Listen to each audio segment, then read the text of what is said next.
and welcome to the first ever episode of PSL Lounge. This is Hijab, your host today, and we are going through the PSL preview of HPL PSL Season 8. And we have some new faces, some old faces joining us today. So let's go around the table introducing everyone. We have Ali Tareen, CEO of Grassroots, and my boss basically. So he's here with us, and obviously we have Dan Weston here. He is joining us from US. So a lot of commitment from Dan today, and we're really grateful to have you. He's a recruitment and strategy analyst, and he'll be helping us out with our stats today. And we have Danyal Rasool, Pakistan correspondent for ESPNCricinfo, and Ali Khan, Cricket Prof, our resident cricket expert, and obviously Behram Qazi is with us here today. He is the Grassroots correspondent. So welcome, guys, and let's go around the table and see what everybody feels about this PSL beginning in a couple of days. So let's start with you, Ali. How are you? Which Ali? Ali Tareen. I'm very excited about this PSL. I think last year when we did the PSL preview, we all unanimously agreed that Quetta and Karachi teams don't look that strong and are likely to go out, and they did go out. So we're happy that the predictions were accurate. But this year, it seems a much more competitive league, which is good for every cricket fan. Absolutely. What about you, Dan? How are you looking at this whole PSL, the squads, and the overall? How do you think this is going to go? Yeah, I'm excited. As Ali said, I agree with him about kind of more of a level playing field perhaps this year. I think there's going to be quite a lot of ins and outs in terms of partial replacement players, and also the fact that this is going to be a sole focus league, at the same time at one time, rather than at one point a couple of weeks ago there's 4 leagues being played at the same time. Now we're going to have the PSL. It's going to have sole focus, and I'm really excited about that. Absolutely. What about you, Daniel? First of all, thank you for being here. And how are you looking at this whole season? And what are you most excited about? Yeah, thanks for having me.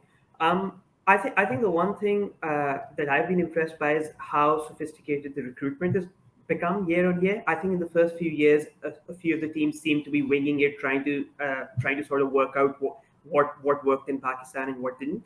I think last year we talked about how Karachi maybe got it slightly wrong and they paid the price. And this year, I once again, I feel like, yes, a lot of teams have rectified some of their mistakes, have fine-tuned where there were weaknesses. And I think, as Dan and Ali said, I think it is a much more level playing field and much harder to predict.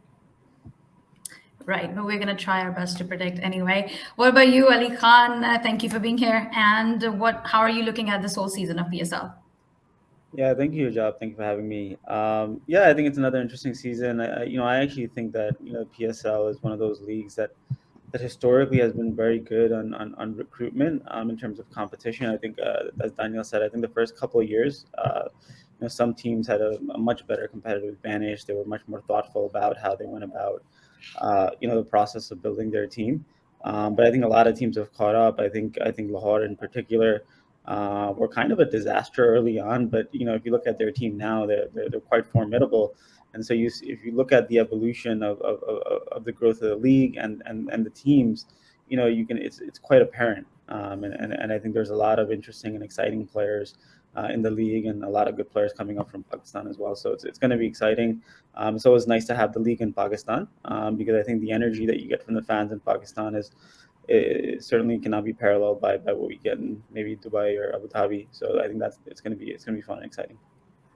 Absolutely. What about you, Behram? How are you looking at the whole thing? You're going to be covering this PSL with Grassroots, and so what are you most excited about?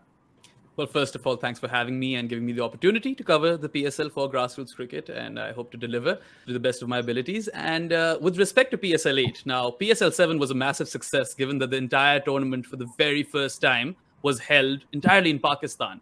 And this time around in PSL 8, we're going to be going to all 4 major test centers in Pakistan, in Karachi, Multan, Rawalpindi, and Lahore. So I think that is big for the growth of the tournament, and the brand has been established over the last 7-8 years. And I think it's at a point now where one could argue that it might be the most high-profile league after the IPL. And I am really, really excited to see all of the young guns who are going to be making their debuts in this PSL, given the success of the PJL and all of the talent that was on offer in that tournament. So that's what I'm looking forward to the most. And I'll just echo that same sentiment of it being extremely competitive this year with respect to the makeup of the squads. Perfect. So it's very competitive this season. All the squads look good. It seems like all the franchises have learned from their earlier mistakes as well, and it's a level playing field. So that's the basic sentiment that's going around. So let's get into it, guys, and we're going to start with the squad analysis and look at the teams and see what they have built for this season. How are they going to go about it, and all that kind of stuff. So we'll start with the first franchise, the 2 times winner, Islamabad United squad. It's being led by none other than Shadab Khan. He is one of the most prolific all-rounders in the world at the moment, especially in a T20 format. So I'm going to throw at you, Dan. We're going to start with you and just see how are you looking at the whole squad, and who do you think is going to be the most impactful player coming out of this squad for Islamabad? It's a really interesting squad, actually, because I felt after the auction, as usual with Islamabad, really, they pretty much nailed it. I felt in terms of having ticked most of the boxes with regards to the skill sets needed for success, and also had a lot of strength and depth as well, with sort of 3 or 4 players struggling to get in the 11 who probably might get into to other teams' 11 or be fighting to do so. What they've actually, I feel like they've kind of helped themselves to level the playing field a little bit with some curious replacement player recruitment. Van der Dussen for Moeen Ali, for example, is a strange one. Very different players. You've got a right-handed anchor compared to a left-handed intent merchant who bowls off spin. So that's a completely different skill set. And then they've gone sort of partial replacement pacers, overseas pacers, for batters. So for me, it's all going to be down to their batting and their bowling. I think takes care of itself. Whether their batting fires, Alex Hales, Sterling, Munro, I think will play now. Moeen Ali is not playing, otherwise they've got no left-handers in the top 5. And yeah, it's going to be down to the sort of big name overseas players, I think, in the top 5 for Islamabad. So Asif Ali is a bit of a worry for me at the moment, coming after a very poor Big Bash. Last couple of years, he's averaging about 10 balls per dismissal. So this is a problem. But Islamabad do have quite a lot of batting depth. There's a realistic scenario where Mohammad Wasim could bat at number 10, for example. So they do have that depth. I think still they tick most boxes, and they look in reasonable shape going into the tournament. Absolutely. Thank you so much for that, Dan. And Ali Tareen, I'll come to you. Do you see any kind of potential problems or issues for Islamabad United in this current squad that they have? Yeah, so I think I've always been a fan of Islamabad United's recruitment. Going with very top-heavy batting, where you have overseas players coming in and starting very aggressive, batting till 10 or most cases. So I've always been a fan. This year, looking at the squad, and Dan's right, I think overall every squad is going to be hit by this mixed availability of foreign players, because you can't get an exact replacement for everyone, and then it doesn't really settle your squad. You have people coming, people going, so you have to keep mixing the 11 up. So I'm curious to see how this season plays out for most of the teams. I think some teams will be more effective than others. So Islamabad United, if we think about the 11, given availability of some of the players, I feel the likely starting is Paul Sterling, Colin Munro, Rassi van der Dussen, Shadab at 4, Azam 5, Asif 6, Fahim 7, 8, maybe Tom Curran, 9, Mohammad Wasim, 10, Hassan Ali, 11, Zishan Zamir. Again, batting till 10, which is great.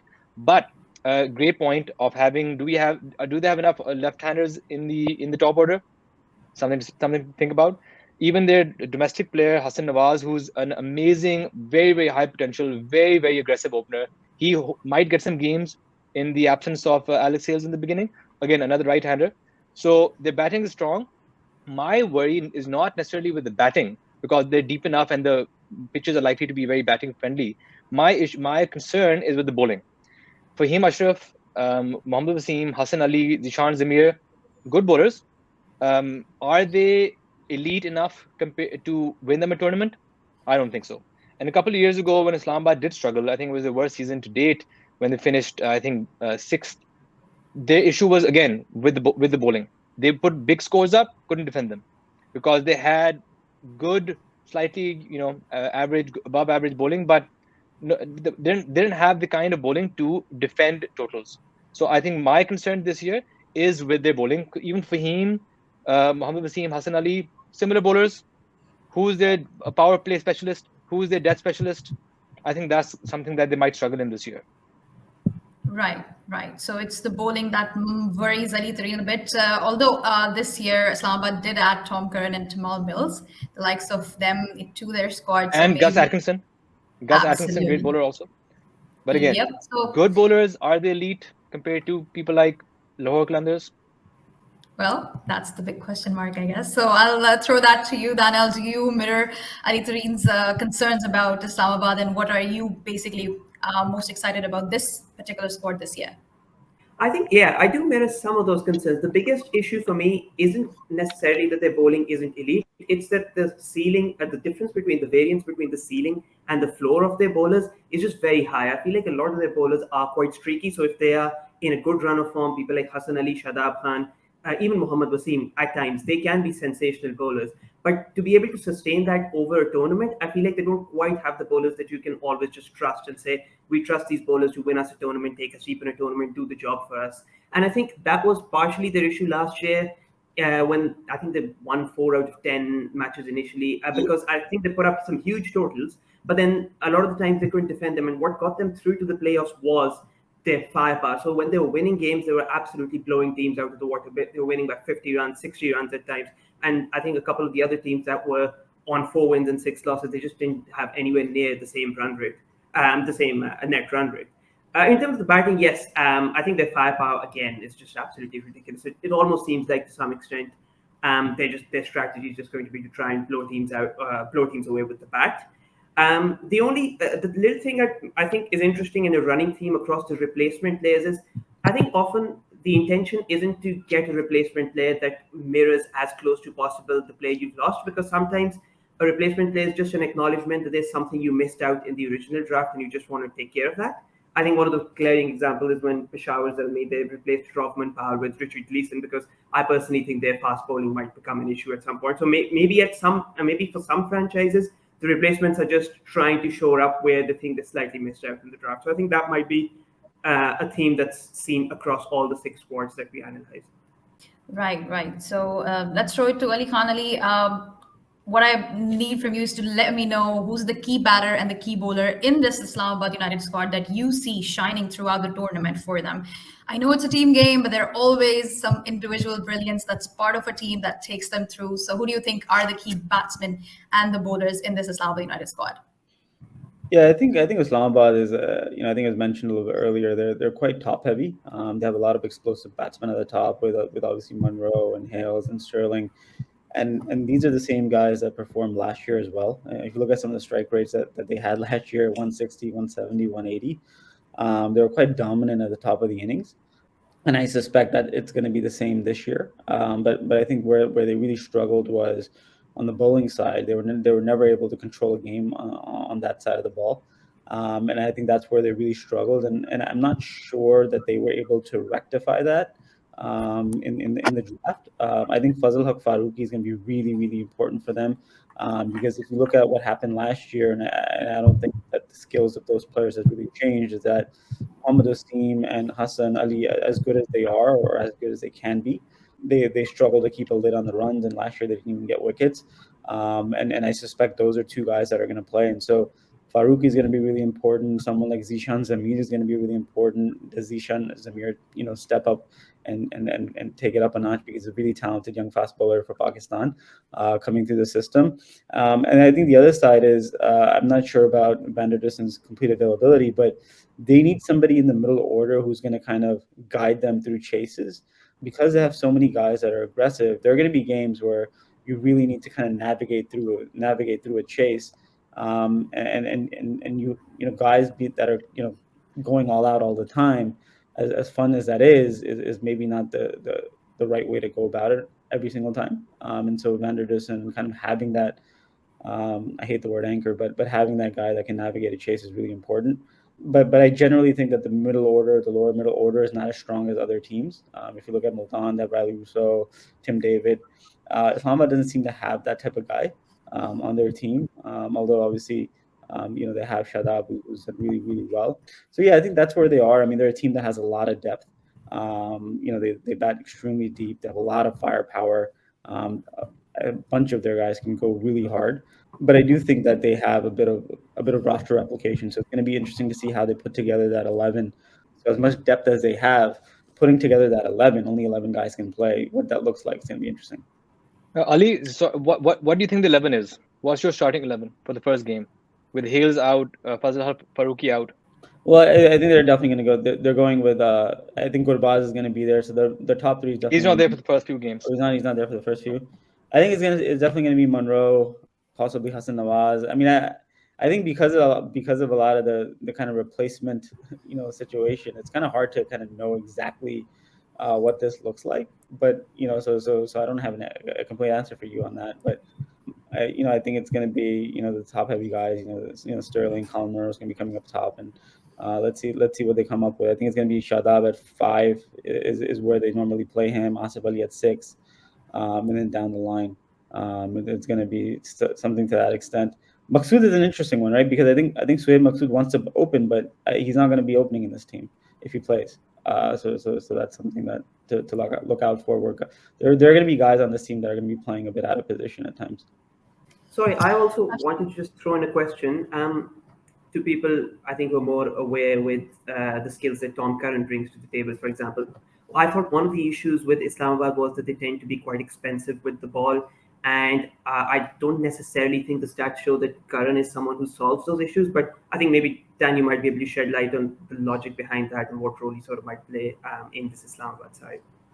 Yeah, so one thing I would say about Tom Curran is that his batting has actually improved quite markedly over the last year or so. So I think he does add a lot of depth to the Islamabad team wherever he bats. I mean, it's not unheard of him to bat in the top 6 even in the last year or so. So really, he's a very capable all-rounder, and I think that maybe he would bat in this particular team maybe like a 7 and drop Ashraf down to 8, Hassan Ali at 9 or something like that.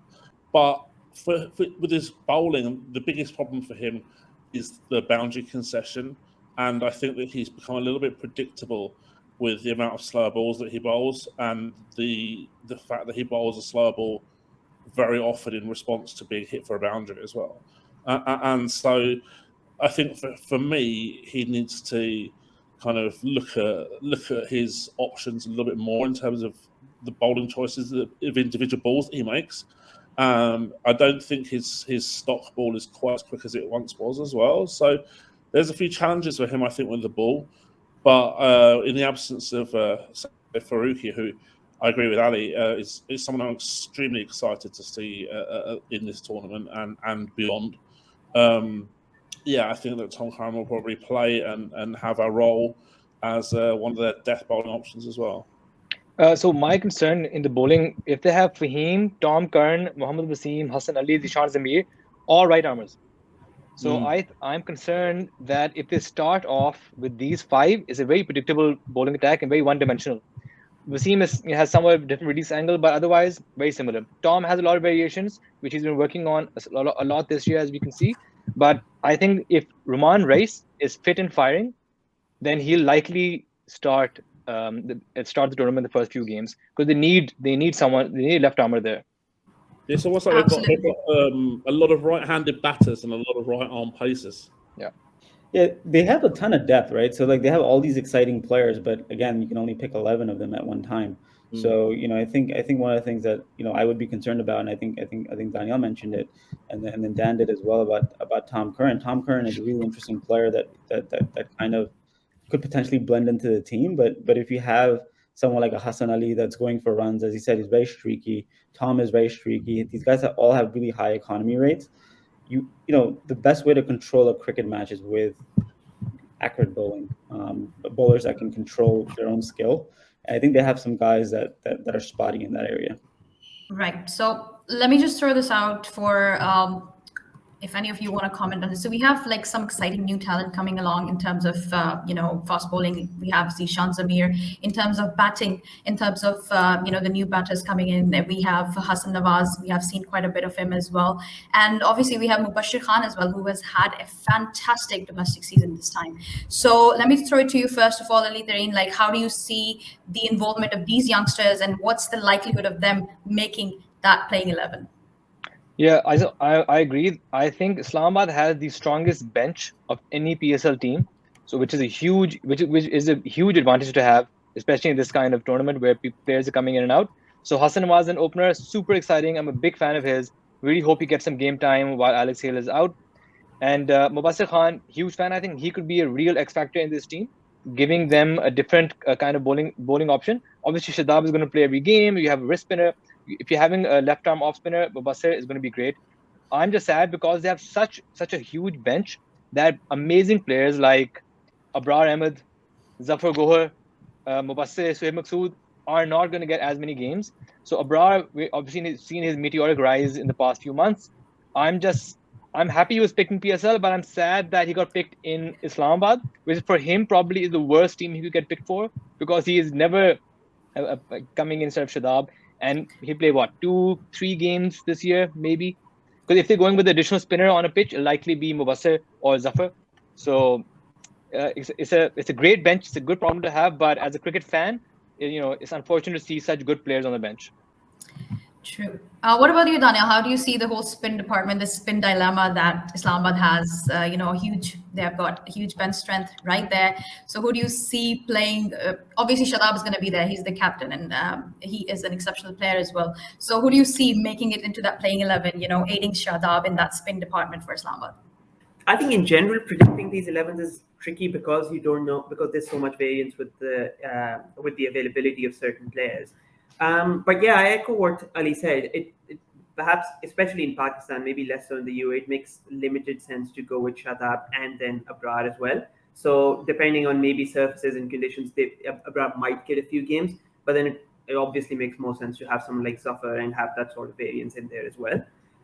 In terms of the opening, I mean, yes, we did mention we want to see Hassan Nawaz up top as well, but historically that's not really what Islamabad have done. I fully expect them to, obviously, when Hills is available, him, but otherwise they go with Paul Sterling. I think Colin Munro bats fairly high. So I'm interested to see how local batting talent develops there as well, because I think the only thing that I always come back to with Islamabad is they have produced the emerging player in PSL's history in Shadab Khan. So you never know when another one might be around the corner. Absolutely. That's what we're all hoping for. So I'll just come to you, Dan, to wrap it up. How do you see the whole squad as a whole, and how do you compare it to the last season that Islamabad had? Obviously, they did make it into the playoffs. They were the last team to get knocked out before the finals. Had a good run. A lot of injuries in that particular season for them, and they struggled a bit to even construct their playing 11 at the end. So how do you see, how much improvement do you see in this squad, and what's your prediction? Do you see them going all the way? I'm reticent to suggest that any team's going to go all the way. I think that a lot of the time, especially in a league like PSL where 4 out of 6 teams qualify, it's easier to qualify than not to qualify, if you like. Ultimately, you get yourself into the knockout stages, and then there's a lot of coin flips and 60-40s, high variance moments will dictate a winner rather than necessarily the best team being the winner. I think what I like about Islamabad is that they've got a clear kind of policy in terms of their recruitment generally and their structure, how they want to structure up a team with generally high intent players at the top and a lot of batting depth. We were going back to the spin dilemma. I think this is another area, another point where they could miss Moeen Ali a lot because he offered that off-spin option, a very solid off-spin option against left-handers, and then Shadab Khan against right-handers generally would be the matchup. I suppose Paul Sterling can bowl a bit of off-spin, but I'm not sure he's quite in that level of Moeen Ali as a T20 bowler. So that's one thing. And for me, ultimately, Islamabad's success or failure is going to be down to a couple of the top batters, and then whether those bowlers, as we've mentioned, can not all have a low level at the same time, if you like, in terms of boundary concession and economy rate. Teams in tournaments, if you're conceding, say, 18-19% boundaries as a team in a tournament, that's very, very difficult to qualify. You don't see many teams of that sort of level qualify in tournaments. So that's an area where Islamabad, I think, have got to look out for. And if they can get that down to, say, 16% throughout the tournament, I think they've got a great chance. I want to add one thing, Hijab. When you talked about Moeen Ali's availability, I think the reason that they didn't replace Moeen Ali with a like for like is that I do think that they see Mubassir as the replacement for Moeen. Mubassir actually came up as a batsman, but specifically this year in domestic cricket, he's taken a lot of wickets with the ball. I think so. I think that their thinking is that Mubassir is going to be that guy who comes in the middle order and bats, and then also bowls right arm off spin to add variation to what Shadab does. So I think I would be looking out for that. Yeah, and just to conclude, if I may, when I look at Islamabad United, I look at a team which has a plethora of all-rounders. And I know that a lot of people will disagree with respect to calling Mohammad Wasim Jr. an all-rounder because of his recent returns with the bat. But this is a team that always bats deep. And the ethos of Islamabad United has always been very clear.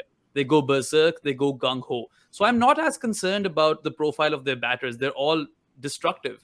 And I do believe that they will continue to get big scores. So I don't think that is an area of concern at all, regardless of what order that you play them in. I really do hope Hassan Nawaz does get a game, because in the 6 games that he played in the KPL, he scored 240 odd runs at an average of 40 and a strike rate of close to 150. So those are phenomenal numbers, and there's a certain flamboyance about that kid. So I am really, really hoping that Islamabad give him a run, especially with respect to all of the players that are missing.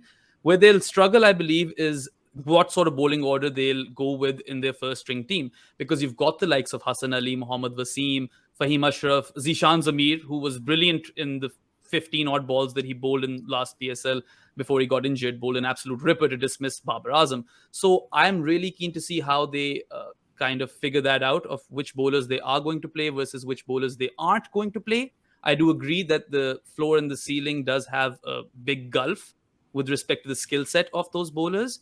And that is an area which I think could come to hurt them, because if you look at the spin options, there are plenty. Fast bowlers, lots of options. Which ones are they going to go with? How quickly are they going to figure out that first string 11? I think that's the main challenge for Islamabad. But if they do get going, this is a team that none of us can ever write off. I do believe that Islamabad, if they start to gain that sort of momentum that they have in seasons gone by, they have everything that it takes to make the finals.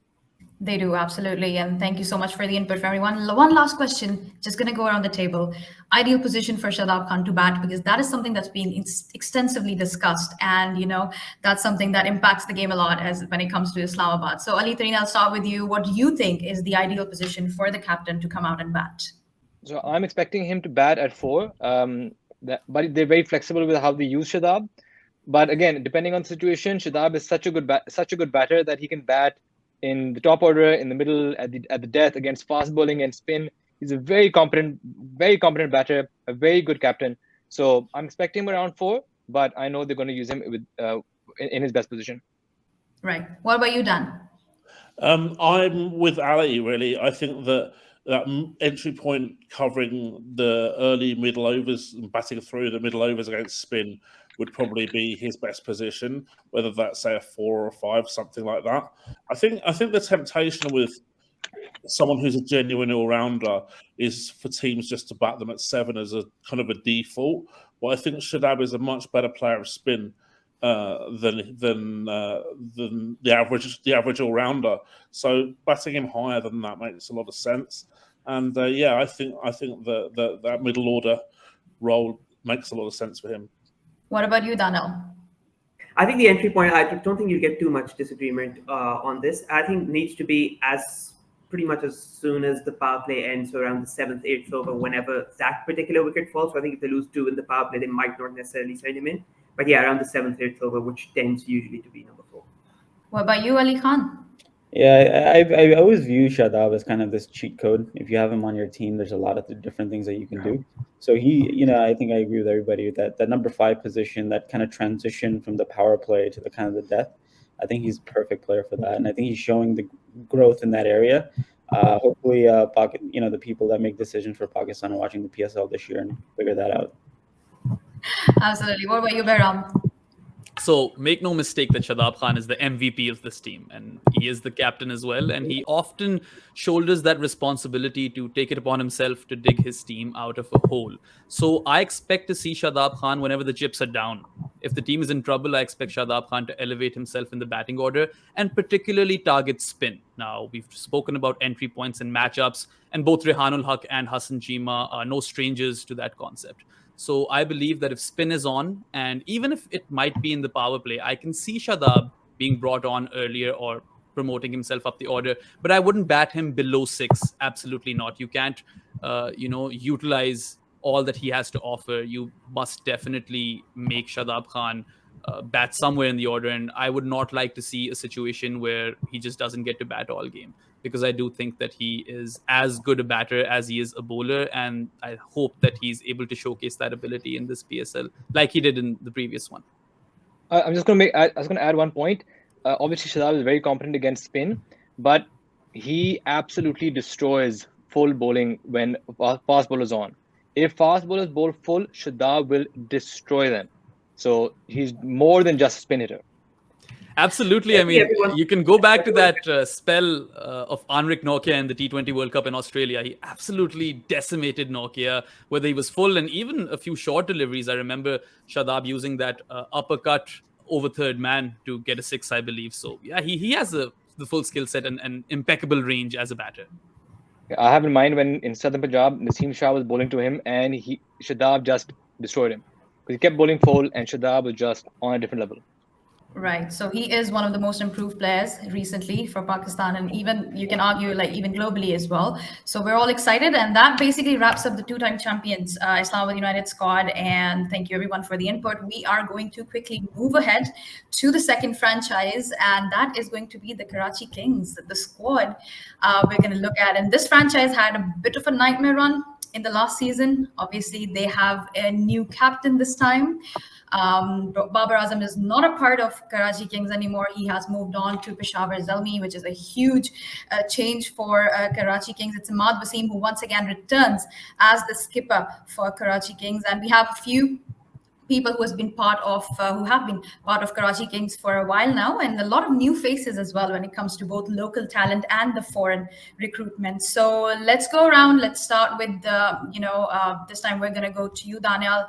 How are you looking at the Karachi Kings squad? Do you see any improvements from the last season, and what are their key strengths? I'm not completely convinced by the way they've recruited, but I would say that Babar leaving isn't necessarily a disaster. I don't. There's nothing to suggest that him leaving is going to be the difference between finishing 6th with 1 win and finishing 6th with no wins. I don't think Babar's departure is the issue. Is I'm not fully convinced that they've replaced him quite well, because we talked about Islamabad and the batting firepower they have. I'm not really sure that Karachi has that running through this squad. James Vince is only partially available. I'd like to hear other people's opinions on why they opted to go for Matthew Wade in the platinum category. I know they had keeper issues last year, but it felt like that they could have potentially gone for a bigger name. I think the fact that in their replacement Rossington has done well in the SAT20, I think that probably does help them. But the other concern I have is with the spin department to some extent. Shamsi is going to be not available throughout, obviously. I keep predicting every year, maybe this is where I get it wrong. I keep predicting every year that Imran Tahir is now 42, 43. Maybe this is the year that he finally stop being sensational and showing signs of age. I also find it interesting that they do have quite an aging squad, and not necessarily, not to say that's a problem, because a lot of squads, sometimes aging squads do tend to win you titles, but I think they have 6 players over the age of 35, and I'm not necessarily convinced by that balance. I think it all just puts a lot of pressure on people like Tayyib Tahir and Heather Ali to be the power hitter, the domestic local power hitters in that squad, and maybe that'll work out for them, but I do have reservations. Right.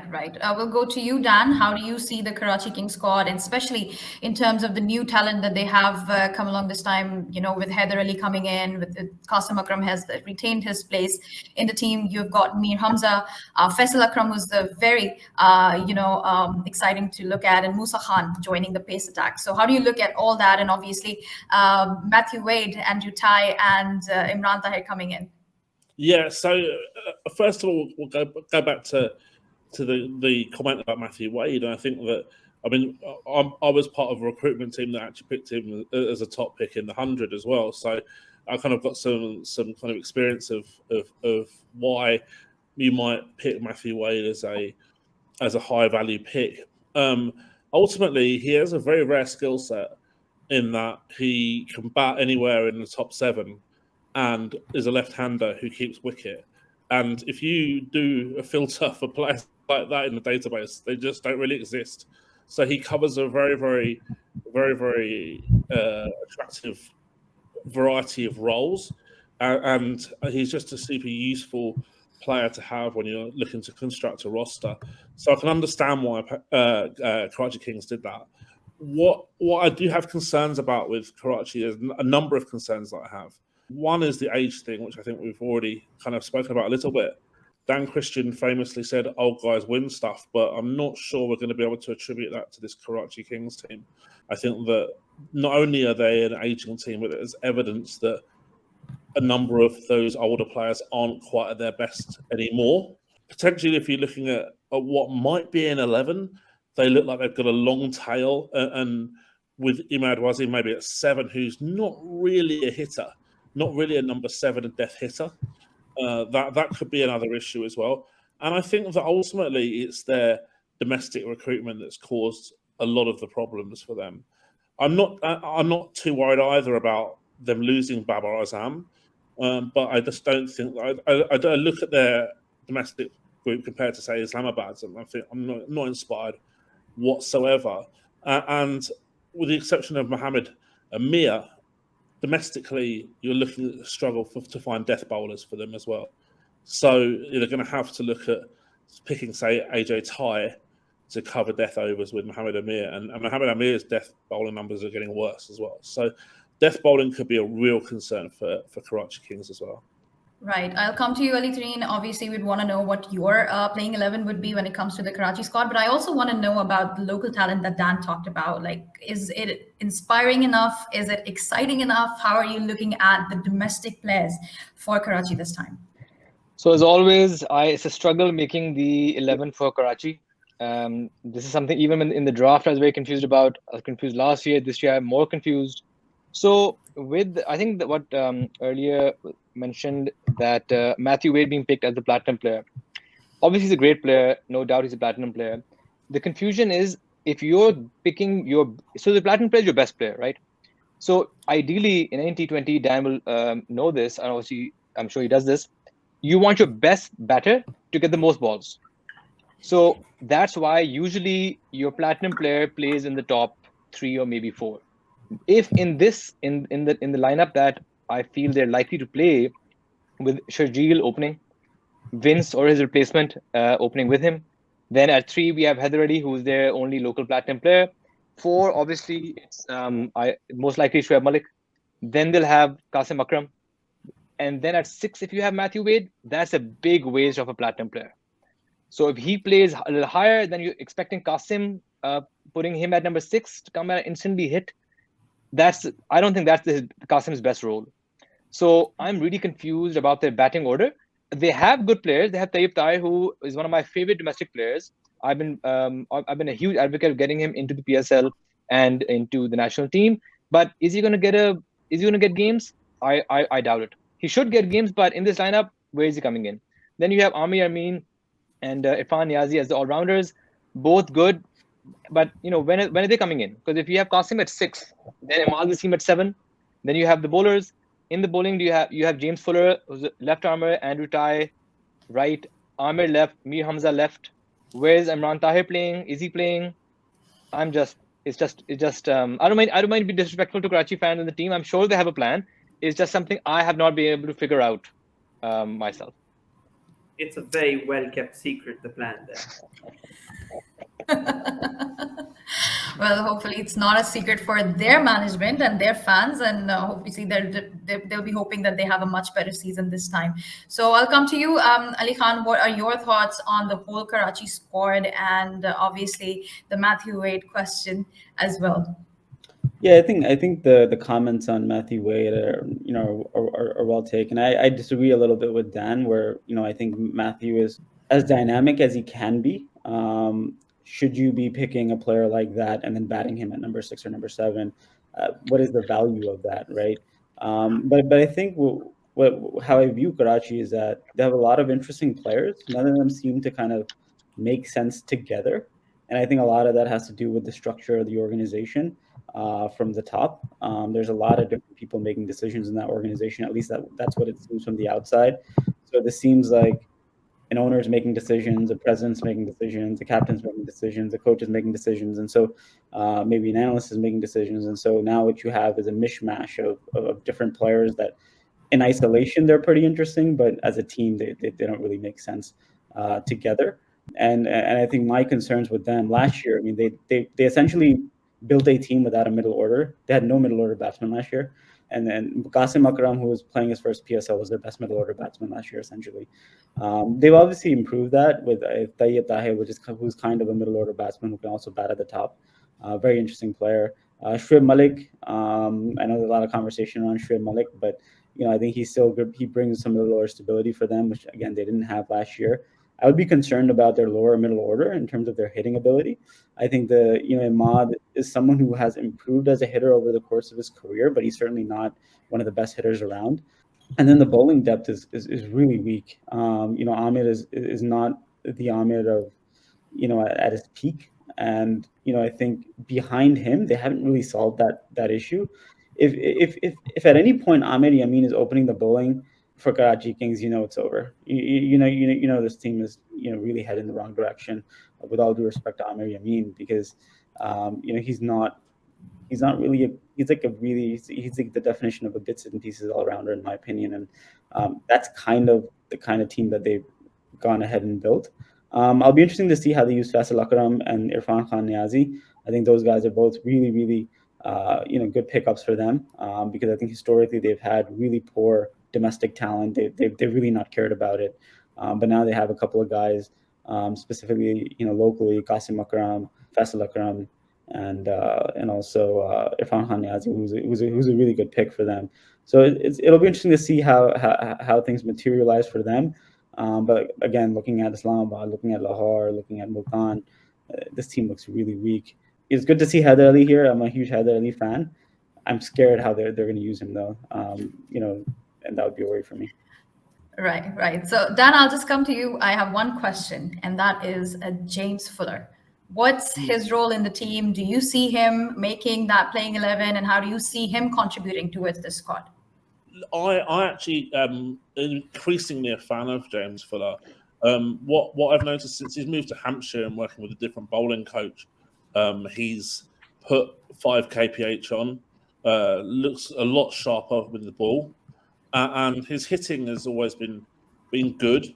Actually, though, this season, if you look at the Blast 100, his boundary percentage isn't that great, but his 6 percentage is very, very high, and the ratio of 6s hits to 4s, for example, is excellent. So he's hitting a lot of his boundaries are going for 6s rather than 4s, basically. So he's got the power. His bowling has, as I say, markedly improved. But I think the biggest challenge for James Fuller is where he fits into this team in terms of the overseas combos. It's going to be quite difficult, I think, for him to get in as one of the 4 on a regular basis. I think that's a shame, because I think that he balances up this Karachi team better than they can have without him. You look at the overseas players and you think, okay, well, they need to have Tyre because he's going to bowl death. They're going to have an overseas spinner. They're going to have Vince, or they're going to have Wade or Rossington as a keeper. So how do you pick Fuller? That's tough, and I think it's a real shame, because I say he's improved a lot. I think he would balance this team up nicely. Right. So, like, if we were to choose between James Fuller or Ben Cutting coming in at that particular position, or filling up that all-rounder spot for Karachi Kings, who do you prefer? Who do you think is going to be better for Karachi Kings for the team and for the balance, probably? Certainly, from a match involvement perspective, I should say, in terms of the amount of balls batted and the amount of balls bowled combined, James Fuller would have much more of an impact, I think. Certainly, I think he's a far superior bowler to Ben Cutting. Cutting probably has a slightly higher ceiling as a hitter, but we haven't really seen it a lot. And, he's a aging player as well, and perhaps not showing quite his best anymore. So I would lean towards Fuller over Ben Cutting. Right. Does anybody disagree to that?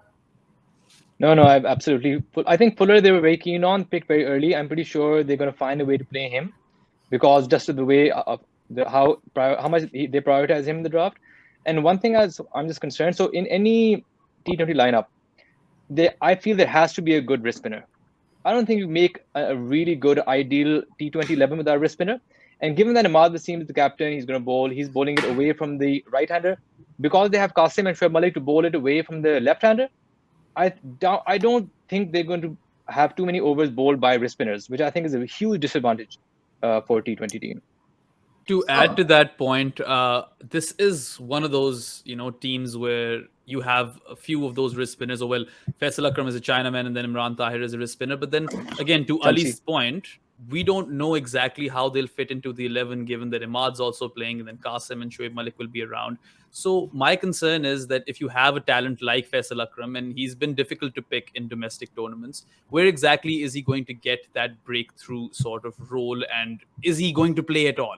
And a talent like him should be nurtured. And I think Karachi is not the perfect team for him to be nurtured in. I mean, look at the average age of the squad, and just looking at, the makeup of this 11 or 20-man squad, it doesn't inspire a lot of confidence, because you've got some players who have, individual credibility. But as a team, I think Ali Khan mentioned this earlier, I can't see how the chemistry will build and how they will gel into one proper 11, because it's quite scattered with respect to that. But I believe that if Karachi are going to find any success, it has to be on the back of Haider Ali, Qasim Akram, and maybe a few of the bowlers. Like Mohammad Amir needs to have a good tournament. And I'm not sure why they picked Andrew Tye, because he's someone who's on the wrong side of 30 and quite far from his best days. Right.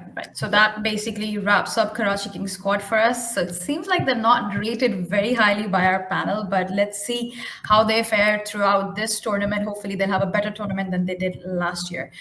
So we're moving on to the next team, one of the teams that's been most talked about, and a very exciting squad as well. It's Lahore Qalandars, the reigning champions, the defending champions of PSL.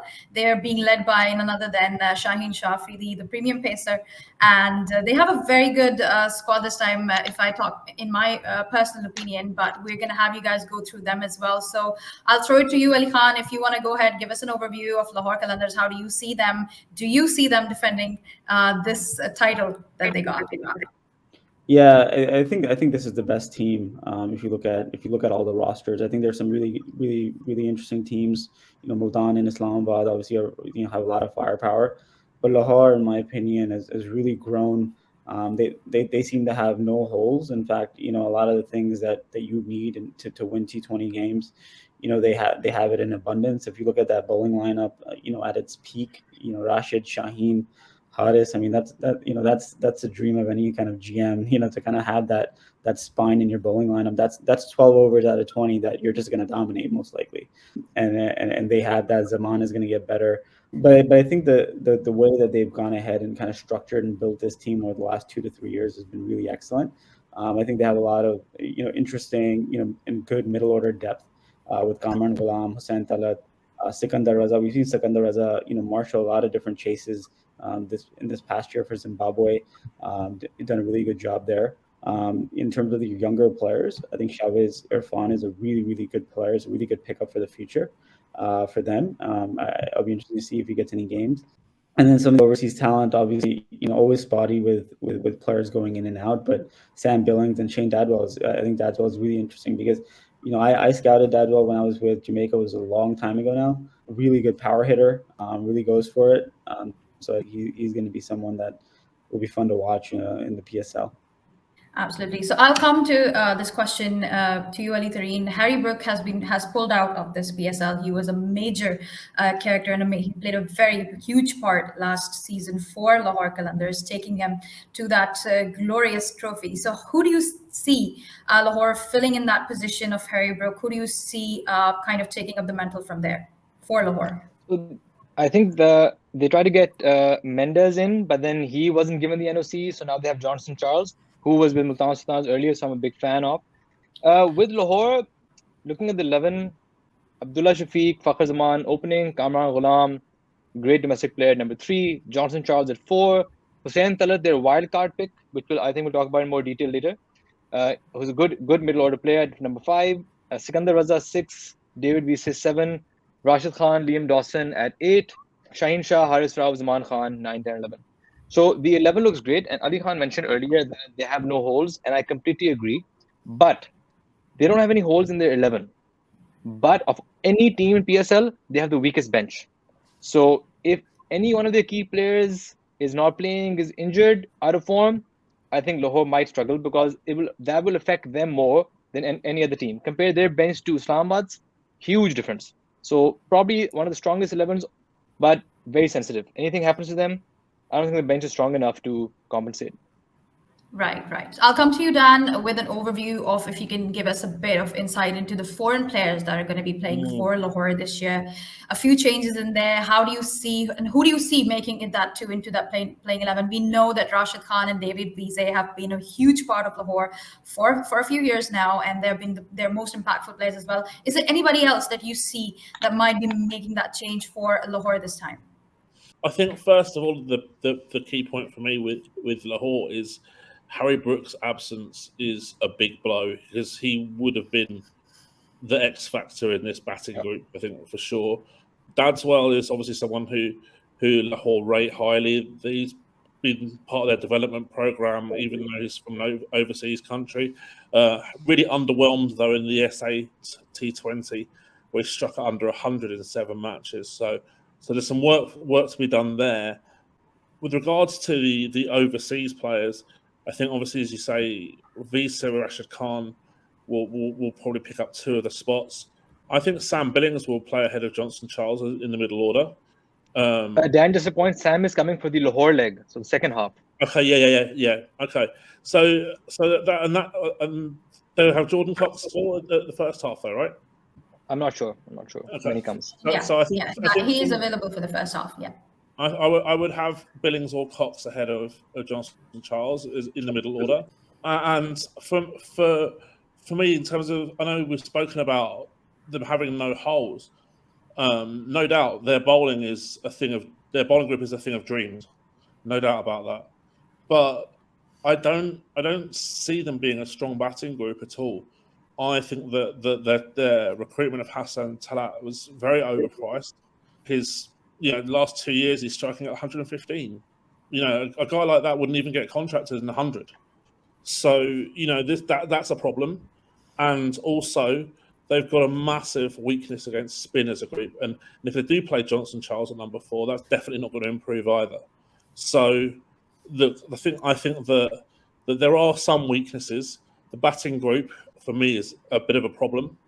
And if I was the opposition team, I'd be bowling a lot of spin at this group.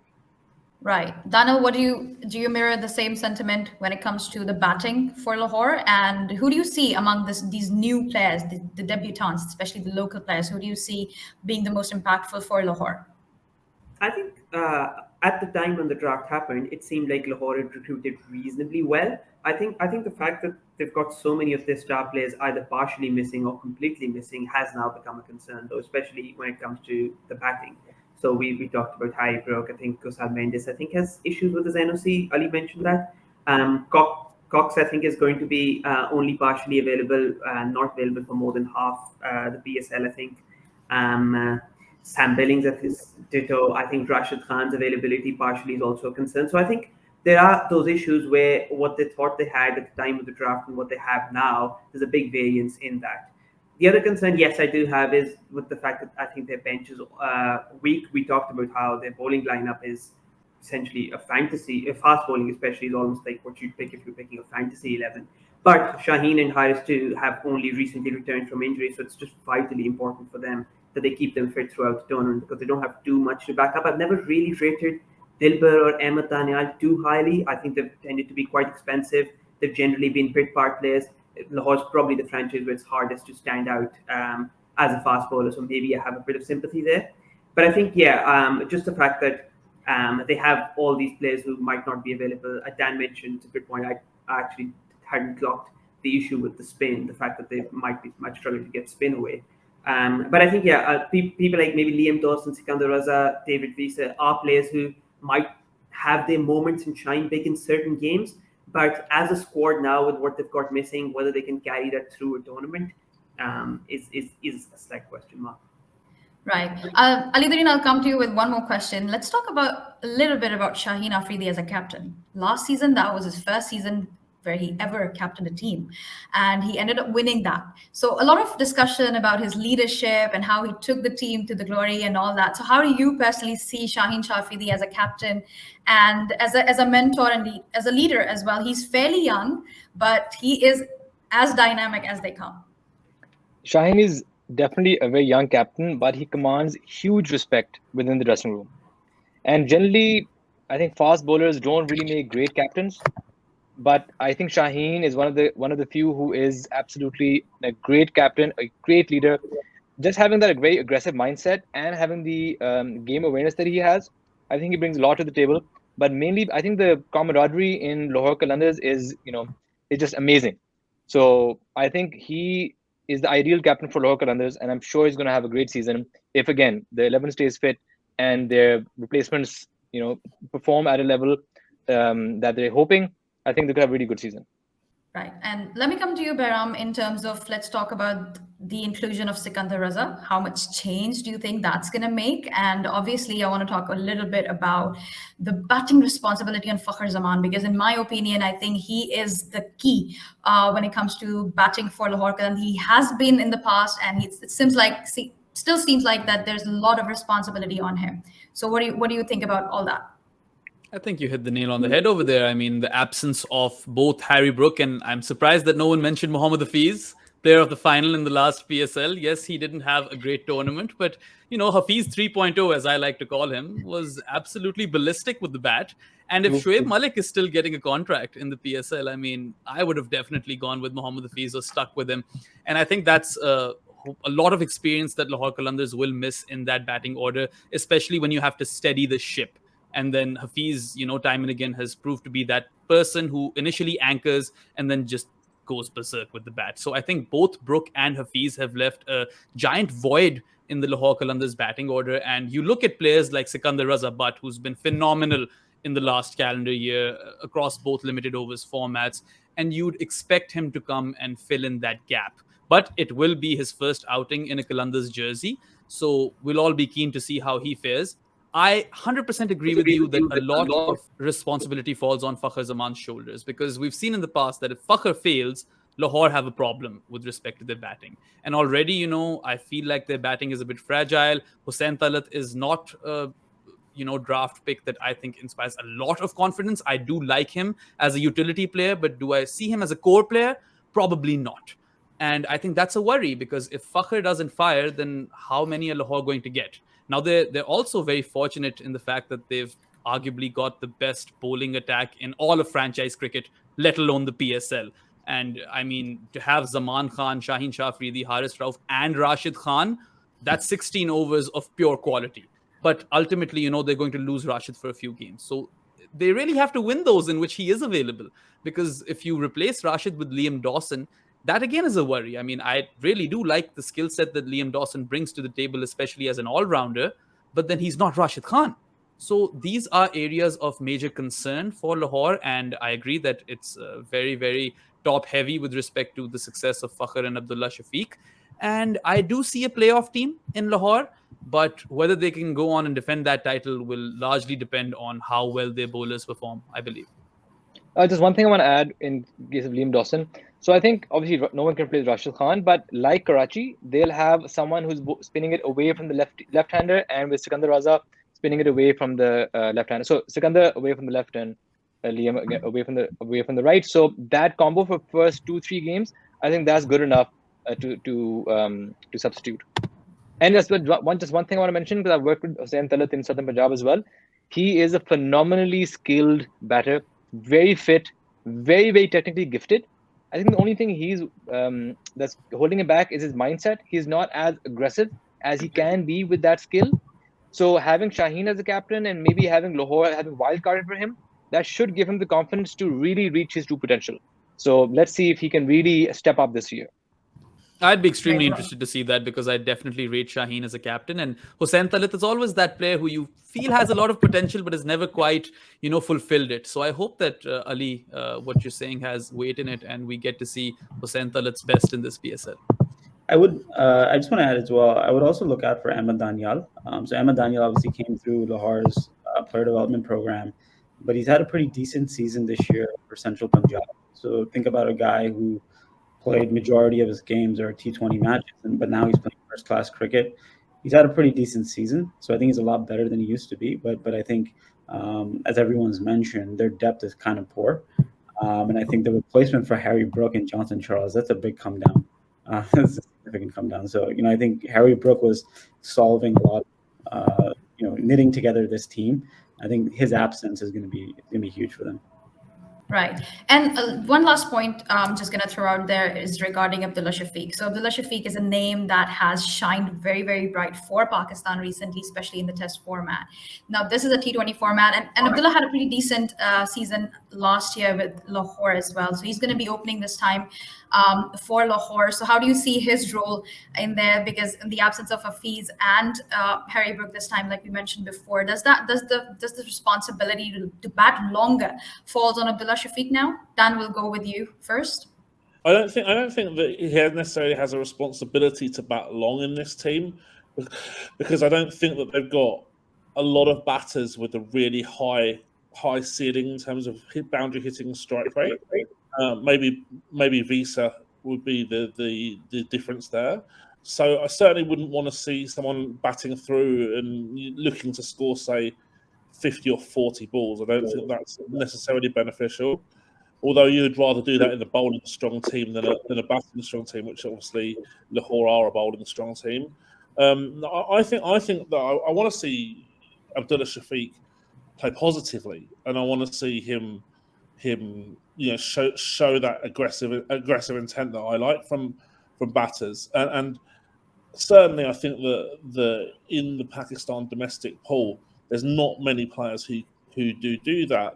Someone like Usman Khan, who we're going to probably talk about a little bit later, is someone who's certainly shown upside in that respect. And I want to see players who can offer that point of difference. So I certainly wouldn't encourage him to have that sort of mentality of batting through. But let's see how he approaches it. Right. What about you, Daniel? How do you see Abdullah's role in this batting lineup? I think it's easier to be more aggressive in a lineup where you're comfortable that there are other people who replace you who can also go hard. This is where I think Islamabad sort of excel, where I think aggression begets aggression. I hope that's not a frame of mind he slips into when he's batting, where he feels, yes, as Dan mentioned, that he must bat through.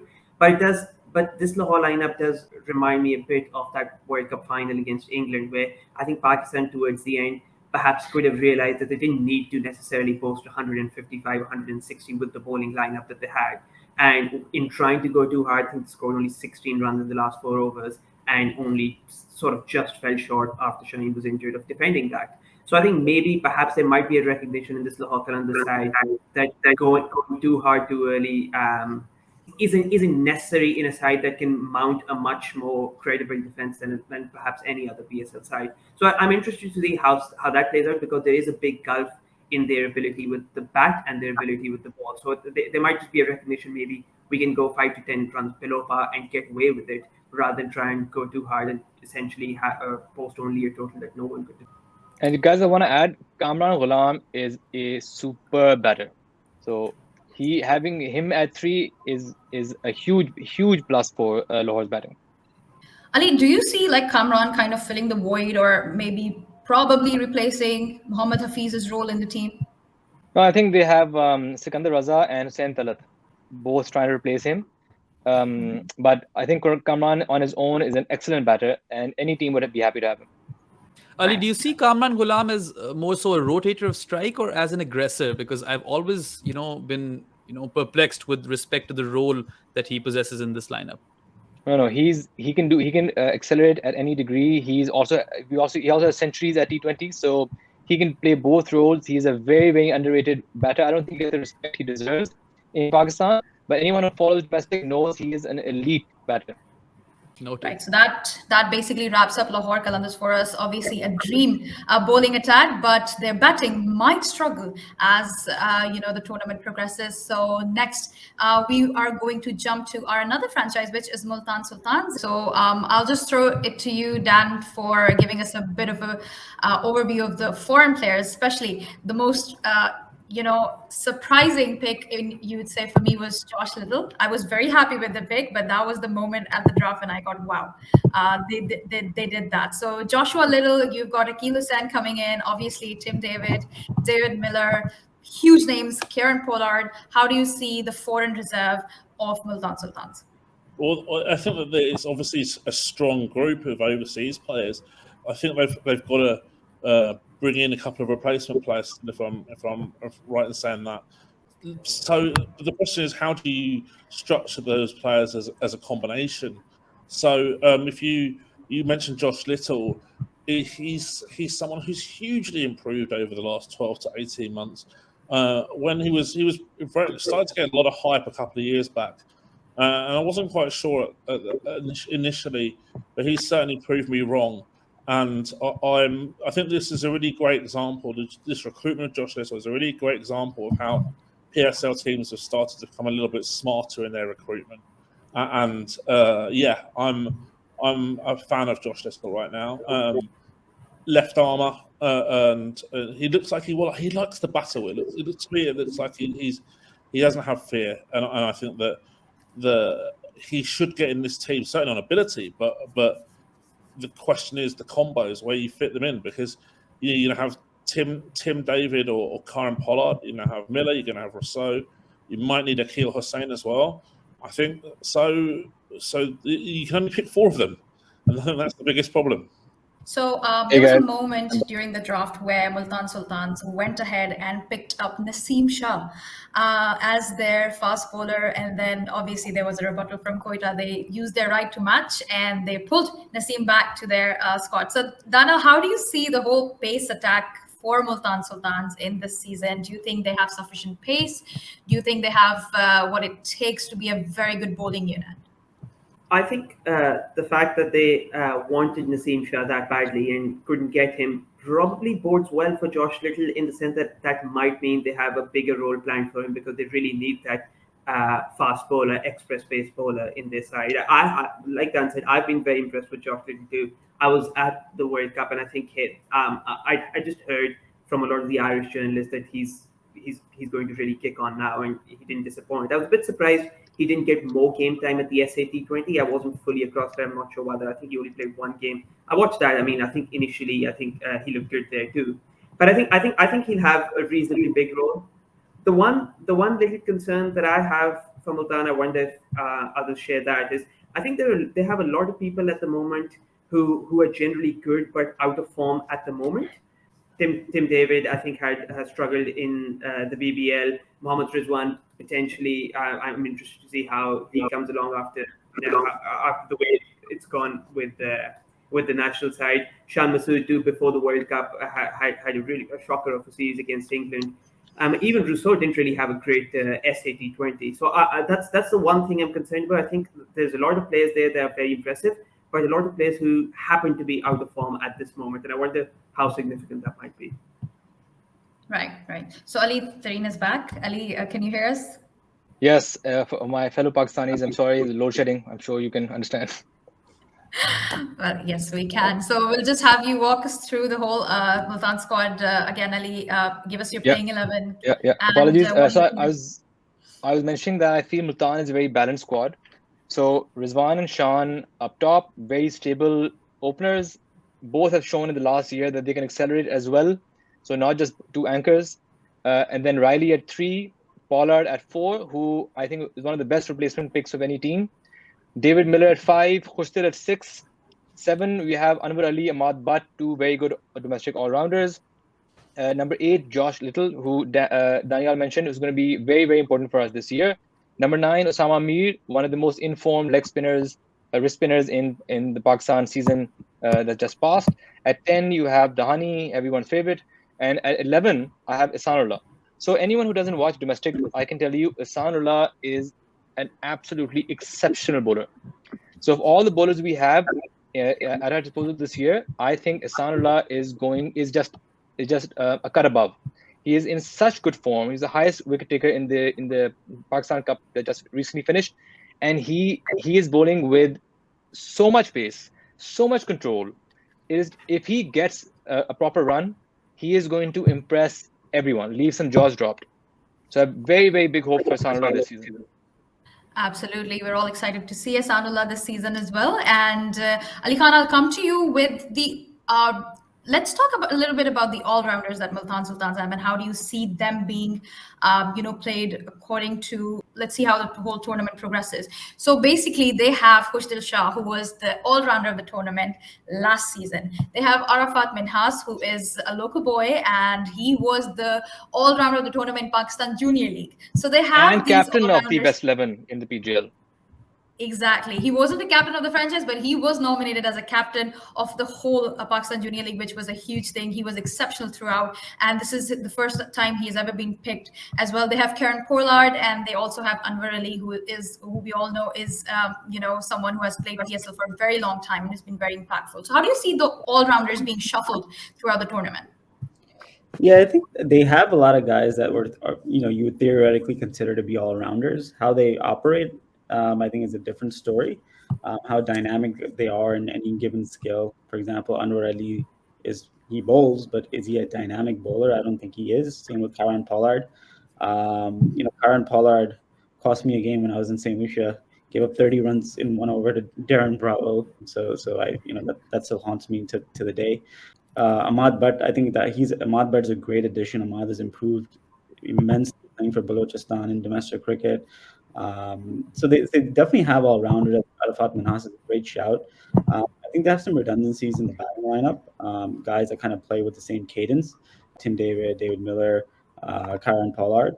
So as dynamic as they are and as dangerous as they can be, I think it's possible that there might be some replication there. I think Khustil Shah batting low. Khustil usually starts kind of slow, even though he can pick it up a little bit later on. Where he fits is going to be kind of interesting to me. And then I think their bowling lineup is not as good as some of the other teams, right? When you compare it to Lahore, for example, the names are really good, right? Josh Little, Ali mentioned Ihsanullah is a really exciting talent. Dhani is, it's a mystery why he hasn't played more for Pakistan this year when Pakistan has had so many injuries. But if you look at the overall structure of that bowling lineup, I would be a little concerned, about making early inroads, about taking wickets in the power play. So as good as the team looks overall, I think there are certain concerns, and they're going to be relying really heavily on kind of that lower middle order batting.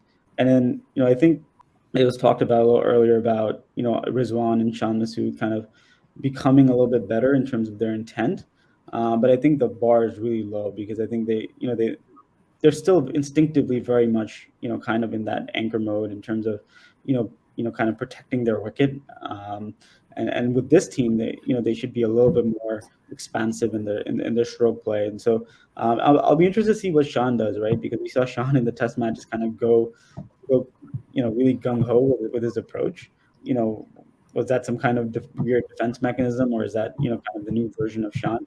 I guess we'll see. We'll have an answer to that question in this tournament. Yeah, and then the Arafat Minhas, I'm really interested to see what he does, because I think he's someone who lower down in the middle order is really good at navigating a chase at a very young age. So he's a really good player to look out for Pakistan in the future. I completely agree that the bowling attack, even though obviously I'm very pro most of the players and people like Samin Gul also, but it is not a very experienced bowling lineup, and I think that is something I'm concerned about. But from the batting, I just want to mention, as Dan mentioned earlier, Usman Khan. Usman Khan is a really, really good batter. And if anyone wants to talk about him more, Yeah, for We'll sure. go to Dan for that. Dan, go Yeah. ahead. Please let us know how you see his inclusion here. Yeah, I've been super impressed with him over this winter. He was one of the best batters in the T10, striking at over 200 with a really high boundary percentage. And then he's gone to BPL and playing for a very, very poor team in Chattergram Challengers and come out of it with a huge amount of credit as well. So I would like to see him in some way, shape, or form. I don't know how you're going to fit him into that batting group, but I think that they should make an attempt to do so. But on the subject of that batting group as well, it's very, very left-hander heavy, which in the PSL is not a bad idea because right arm off spin is bowled quite infrequently. Only about one in five spin overs are bowled by right arm off spin in the last couple of years. So the matchup wise, left-handers will tend to be better in PSL than right-handers, but obviously that does leave them susceptible to teams with matchup off spin from say their batting group.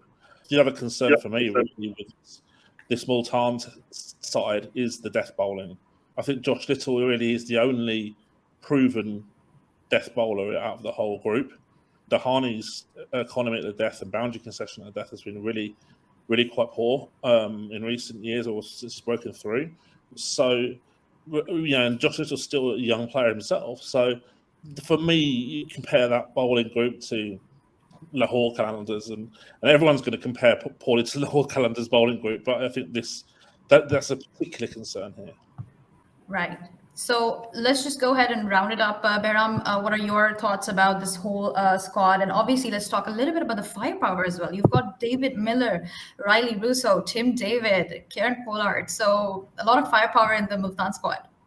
Yeah, when I look at this Multan squad, I see a very strong core, especially with some of those players who have been playing for this franchise for a while. Now, Rizwan has led the team really well, and Shan also was leading the team perfectly fine before that.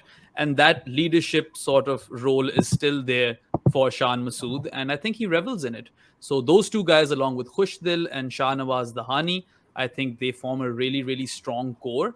And then, as you said, the firepower that's coming in the middle order for them, in the form of David Miller, Raleigh Rousseau, Tim David, Kieran Pollard. Now, I know that Tim David, I think, is not available for the entire tournament, and a few of these guys are out of form, barring maybe David Miller. But, you expect batting-friendly tracks, and we've seen all of these guys perform in the PSL in years gone by. So I think the experience with respect to the batting order is very, very important over here to mention, because I think that Multan will consistently rack up high scores. Now, with respect to the bowling, I see a lot of exciting talent. Of course, Ali Tareen spoke of Ehsanullah and Samin Gul. I think he had a lot of success in the earlier years of the PSL and then didn't play a few seasons, and now he's back. So I'm excited to see him. And maybe this death bowling is a problem, but I do rate him as a new ball bowler.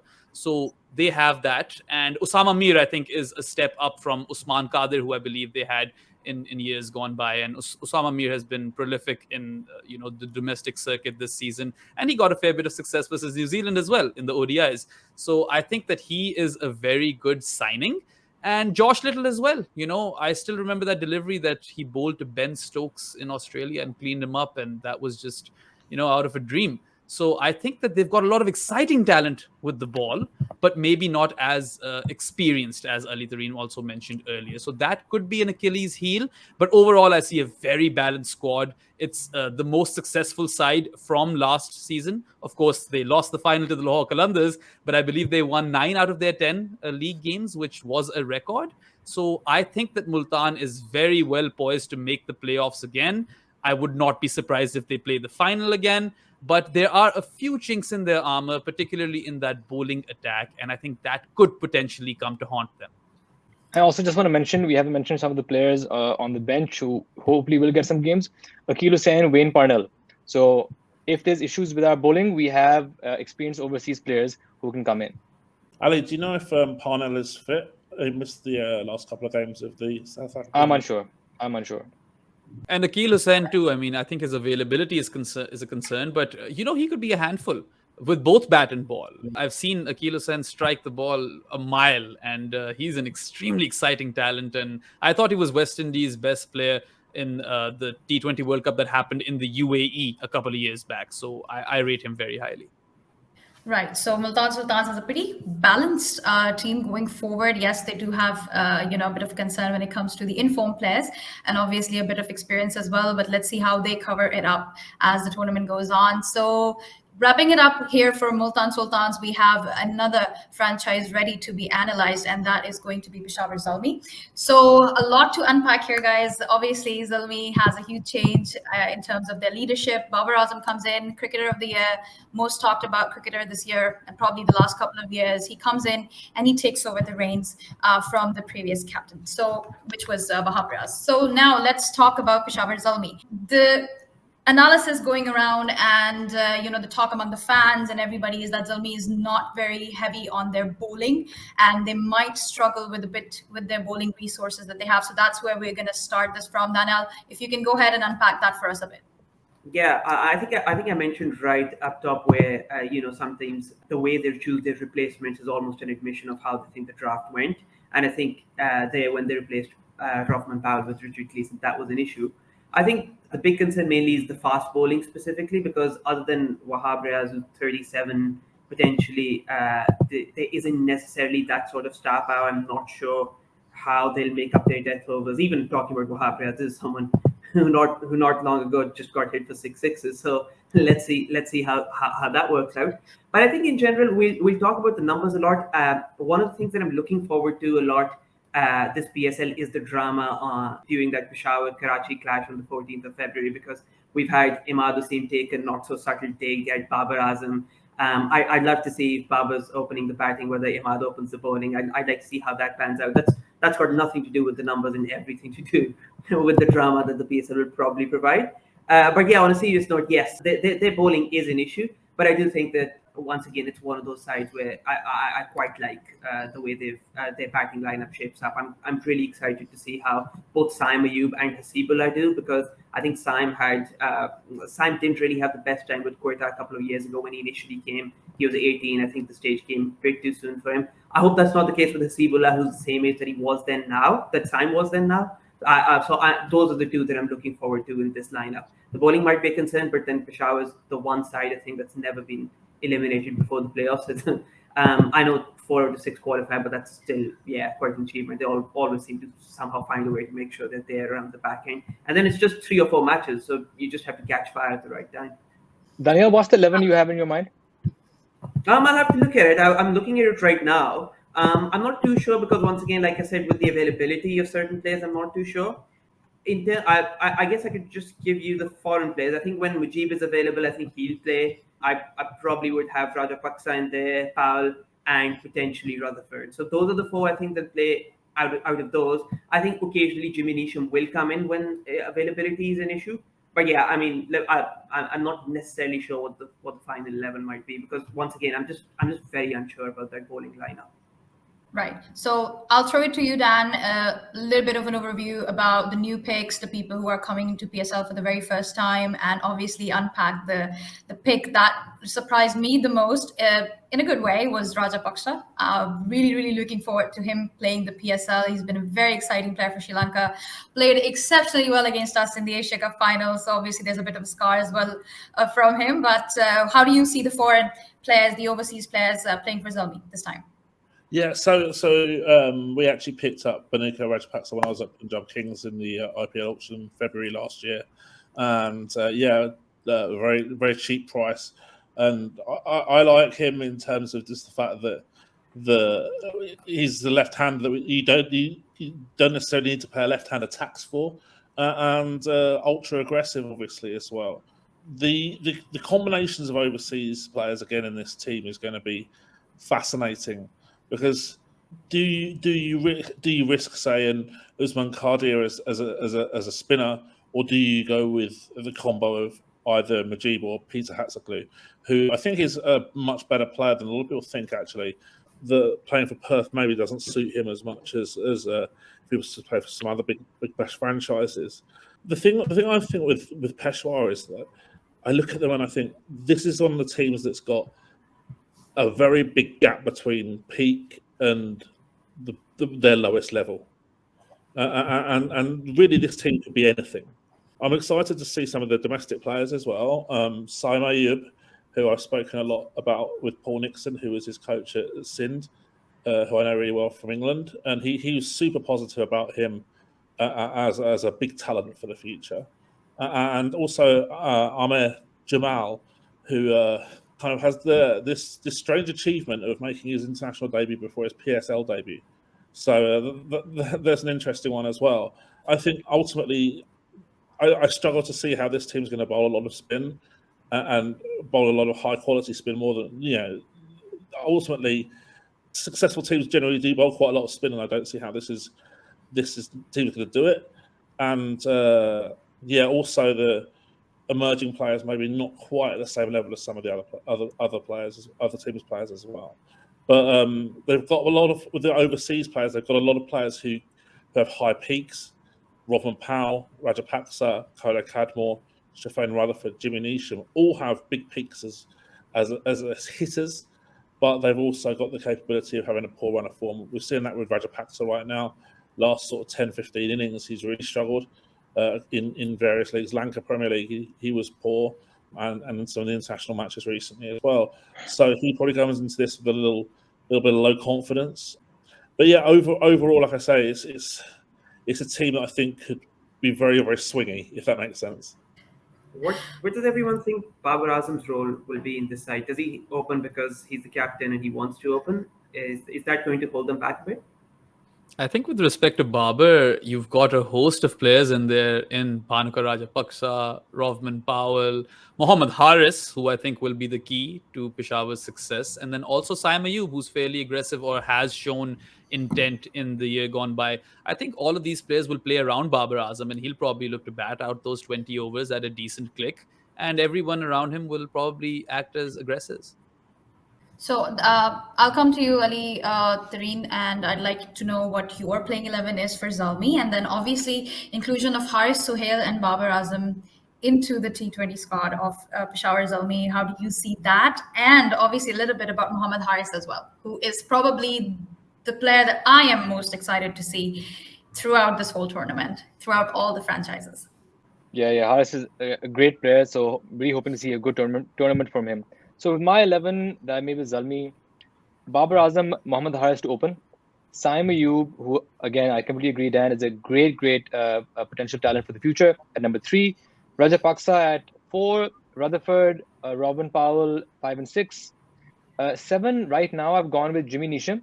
So it's going to be either him or Amir Jamal, because since Mujib is not available, I'm not sure they'll play Harsoglu in the beginning. So I have Neesham at 7, 8 Wahab Riaz, 9 Arshad Iqbal, 10 Salman Irshad, and 11 Sufyan Muqeem as their emerging player and wrist spinner.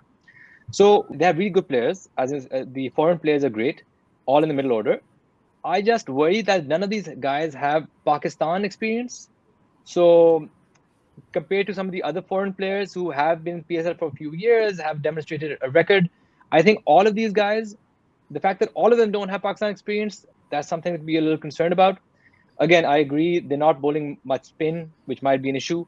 And again, their bowling attack on its own, Wahab Riaz, Salman Irshad, both very good players, have been out of form. Sufyan Muqeem, emerging player, we don't know what to expect from him.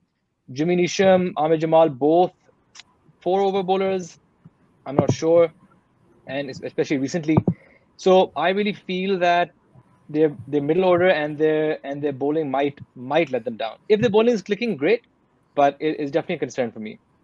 Right, and I'll come to you, Ali Khan, with just let us know what do you think about the whole Zalmi squad. And obviously, we've talked about the potential issues that might arise, but what do you see being the key strength for Zalmi going into the tournament with the squad that they have? Yeah, I think it's a squad that has a lot of individual talent, but I think there's a lot of redundancy in roster replication in different parts of their game.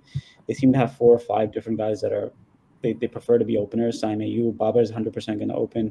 Hasibullah Khan, he's essentially an opener. Kola Cadmore is going to want to bat at the top. Haris can bat in different places, but his best position is probably at the top of the innings. And so I could see them kind of, if there's any kind of failures, them kind of chopping and changing their lineup quite a bit. And creating this kind of instability.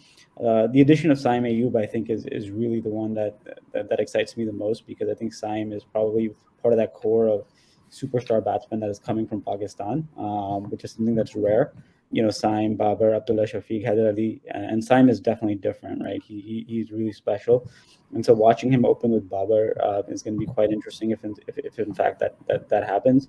I think it was for Quetta to kind of let that guy get out of their system was a huge mistake, because I think these teams, and Dan can attest to this, is that having good core domestic players is really the most important factor in building your team, right? Because it then makes it easier to go out and get the foreign players, either at the high level or the low level, to complement those guys, right? And so for them to corner the market on top order batsmen like Saim Ayub, Babar Azam, and Mohammad Haris was a really good tactical strategy, and they did a great job there. But I think the one concern that I would have is that bowling lineup, right? There's a lot of sameness, right? A lot of guys that just kind of hit the deck hard. Arshad Iqbal, Wahab Riaz, and then the quality of Salman Irshad. Yeah, Salman Irshad, even Amir Jamal is very similar in that way. So there's a lot of sameness there, and I think that would be concerning to me. And then the quality of the spin, right? I think when you're building a T20 team, or really any team, but specifically T20 in places like Pakistan, having kind of 3 quality spinners is really important. I'm not sure that they have that.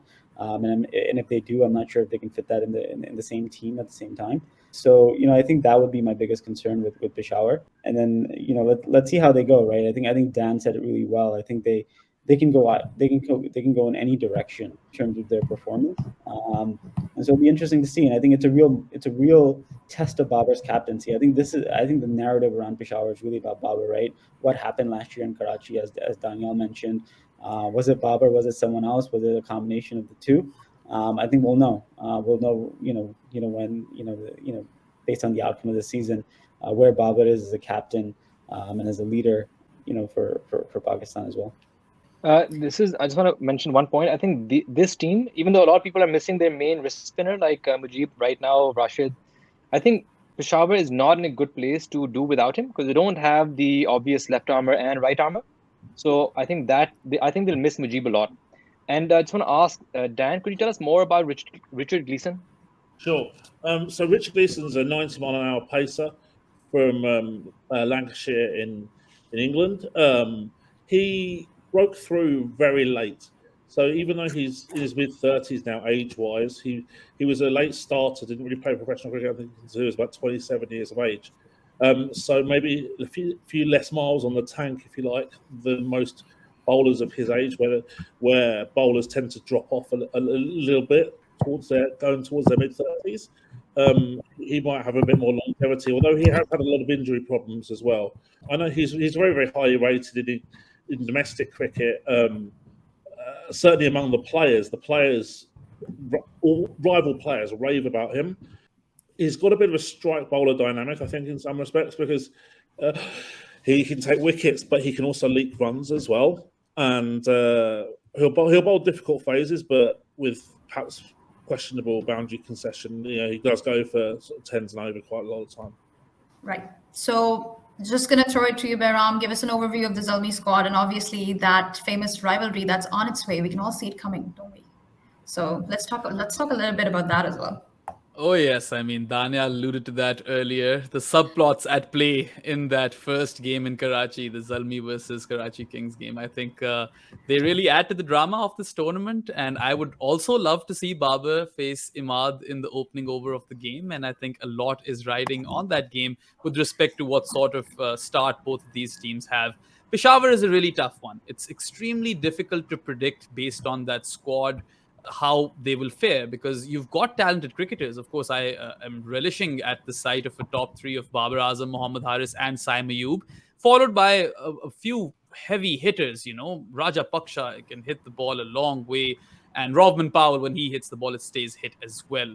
I would want to see both Jimmy Neesham and Amir Jamal actually feature in this team. I know that there might be some hesitancy with respect to that because they have a similar profile, but I think the best way for Peshawar to go about this is to bat deep as they possibly can. And Wahab Riaz is also no mug with the bat, because I do think that on paper, at least, this is not a very, very highly rated bowling attack. They can surprise a few. Wahab Riaz does have the experience. Salman Irshad can be good in phases. And Arshad Iqbal, I think, is actually quite underrated. But how they go about it with respect to who bowls at the death and which spinners they go for, I think there's a big question mark over there. I do hope that Peter Hatzoglu gets more games than many would assume he would, because he's been fairly impressive in the BBL. And I think that, I would play him ahead of Usman Qadir, let's say. But I actually have never seen Sufyan Mukim. So if Ali Tareen is backing him as their emerging player and wrist spinner, I would be interested to see how that plays out. But I think the bowling attack really is miles apart from the quality of their batting. And I think that might go on to hurt them. I can see Peshawar being that team that is somewhat the Lahore Qalandars of the past. They'll post big totals, they'll still lose games. And I hope that's not the case, because Peshawar is that team that has never, failed to make it to the playoffs. They've always consistently made it one way or another, and they've played a fair few finals, haven't only been successful on one occasion, I believe, out of 4. But they generally do make it to that stage and are decent and quite good, and towards the business end of the tournament, they find momentum. This time, I'm not sure if they could be able to do that, but, they do have the quality in the batting, and maybe that overcompensates for their bowling. I just don't feel great about this Peshawar team for some reason. And yeah, that's all I have to say. Great. So that gives us a bit of an insight into the squad that Zalmi has this time. New captain, obviously, but they are without some of their key players. Shoaib Malik has been a huge part of Zalmi for a few years now. He's moved on to Karachi, obviously. Hassan Ali previously was part of Zalmi as well, played a huge role in their success. And he has moved on to Islamabad United now. So they are without some of their legacy players now, but they do have a dynamic captain and obviously one of the best batsmen in the world at the moment, Babar Azam. So let's see how Zalmi fares as the tournament goes on. And that brings us to our very last squad, which is going to be Quetta Gladiators. And so I'll just put it out there. In my humble opinion, I think that Quetta has got the best team.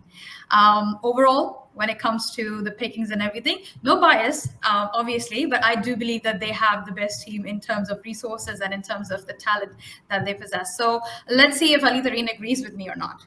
I agree with you 100%. I think Quetta is the most improved squad this year. They've had the best draft of any team because they've improved in every aspect. And I completely agree. Quetta this year, because of their amazing balance, and I'll get into it with the 11, I think this is the team to beat this year. So my prediction, besides Multan, I think Quetta is going to be the team to beat. I think Jason Roy, Ehsan Ali are the openers, Ehsan Ali or Bangalzai. At 3, Will Smith, Martin Guptill, depending on who's in form.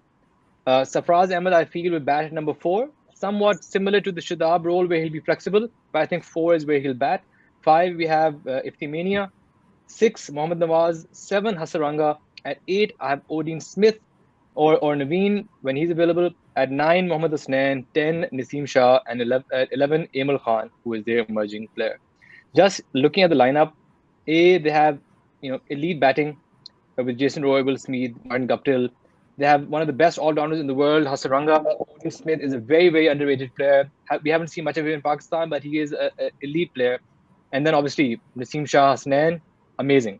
So just having 7 bowling options with Emil, Naseem, Hasnain, Odin, Hasaranga, Nawaz, Iftikhar, I think this is just a really, really well put together squad. Absolutely. So we'll jump to you, Dan. What do you think about the Quetta squad this year, especially, inclusion of Hasaranga, who I'm looking forward to playing in Pakistan, and obviously the Ifti Mania. Let's talk about that. Like, how much have you followed Iftikhar Ahmed's progress, recently since the World Cup and all that? It's been quite incredible, really. I mean, you don't often see players having a career turnaround at his age. So full credit to him for doing that. Let's see if it's sustainable. I think this PSL will be the real test of that. With regards to the Quetta bowling attack, I definitely agree with Ali in terms of it's not difficult to concoct a bowling attack out of this group, which really is almost locked for 20 overs. You look at Nawaz, Hasaranga, Hasnain, Naseem Shah, Naveen ul-Haq. That's 20 high quality overs. And when Hasaranga I think he's only available for the first 6 matches, But then you've got Case Ahmed who can come in and replace him and do a really adequate job as well. So realistically, you're looking at a really, really strong bowling group. Let's see what the batting is capable of. But certainly, I think this bowling group is up there with the Qalandars as the best bowling group of the tournament. Batting-wise, I have a few red flags. Roy and Guptill are two players who have really struggled quite a lot in the last year or two. People will point to Jason Roy's ODI century, but I'm not a big buyer of that. In terms of the shot options that you need in T20 are very, very different to ODIs, and I've looked at Jason Roy's sort of shot options and detailed underlying data, and I think that there's more of an issue in play rather than just being out of form, if you like. He's taking different options to when he was at his peak. He's not nearly playing as much aerial shots as he previously has done. So these are issues that definitely are going to challenge Quetta. I would like to see Will Smeed play ahead of Roy and Guptill, and I think that they've also got Will Jacks coming in for a period of time as well. So Will Jacks and Will Smeed as openers, I mean that's intent personified, and that'll be a really exciting opening duo. I'm also excited to see Odin Smith in this group. I think his bowling's improved, certainly since he had a really tough introduction at the top level in the IPL. I think he's improved since then with the ball. And I'm also looking to see Omar bin Yusuf as well, who did well in the National T20 Cup for Sindh, and there's their 50-over captain as well. So there's a lot to like about this group. The replacement players also seem pretty solid. I even knew one Tashara as well. I mean, I didn't really know a lot about him. He made his debut a long time ago for Sri Lanka, even though he's 28 now. Done very, very well in the Lanka Premier League, strike rate of 15, taking a load of wickets in that tournament over the last couple of years, and is a genuine power play and death bowling option. You know, what I call a 2-2 bowler, 2 power play, 2 death. Those are the bowlers I like, and I think he's a partial replacement for Naveen, and he looks a kind of a like for like in that respect. And on the subject of Naveen as well, honestly, I can't talk highly enough of working with Naveen for the last couple of years.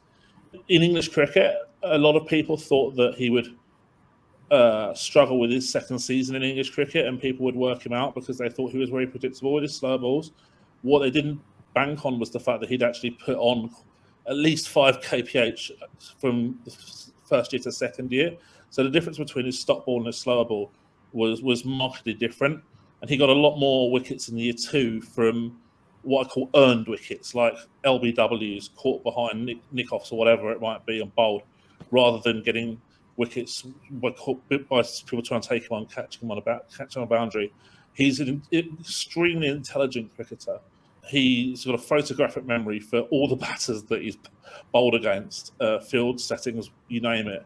And I'm really liking the evolution of Naveen Ul-Haq, and I'm excited to see what he can do in this tournament too. Right, and I'll just go to Danyal now. Danyal, how do you see this whole Quetta Gladiators squad? Do you agree that this is the most improved squad since the last couple of years? And also, I'd like you to shed some light on the inclusion of Martin Guptill as well. So they picked him up as a supplementary at the very end of the draft. So how much of an impact do you see Martin having on the whole Quetta squad?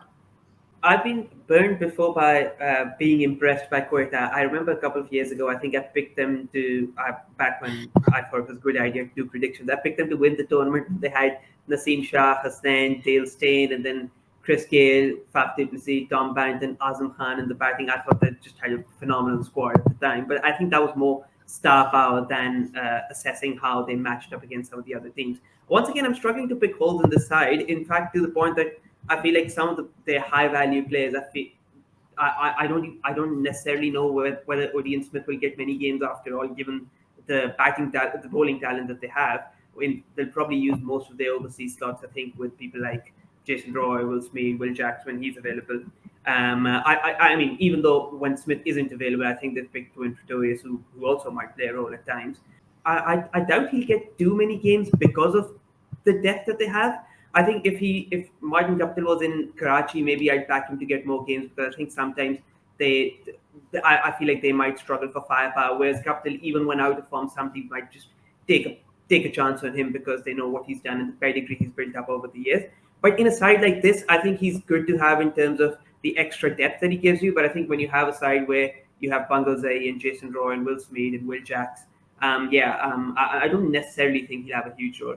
I was quite amused by them also picking South Shakil in the supplementary category, because I think he has decent T20 pedigree, but for the people who only watched him during those 5 tests against England and New Zealand, they will wonder about that.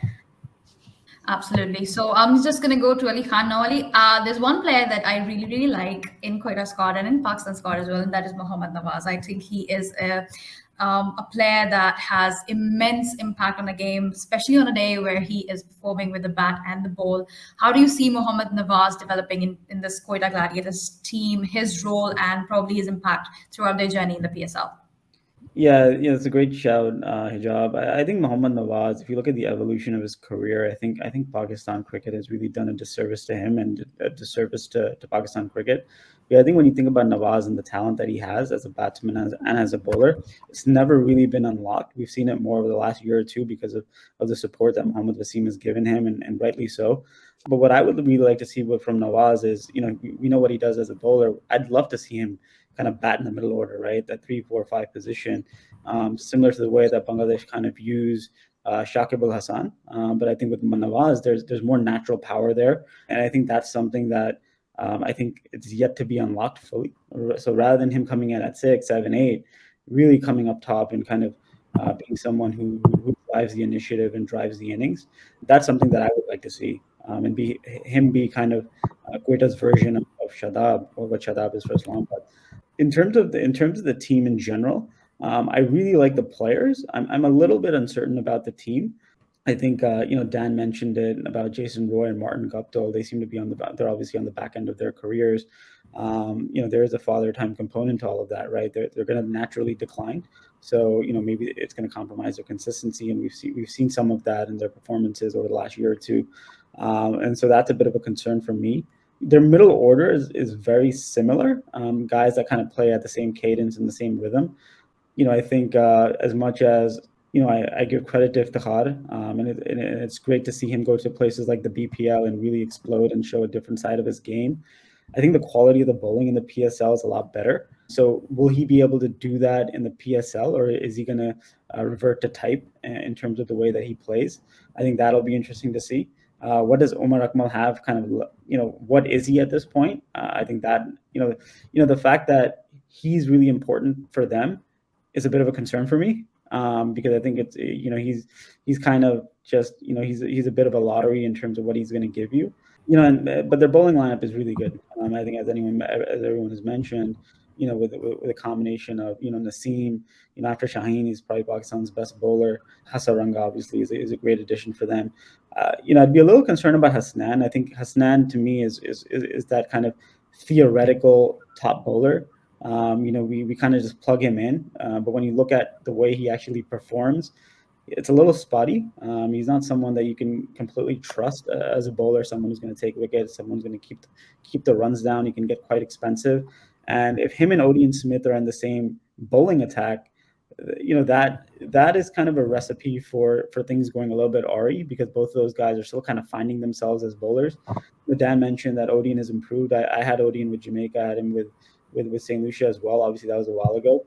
He's definitely a little bit better. But he still goes for a ton of runs sometimes, right?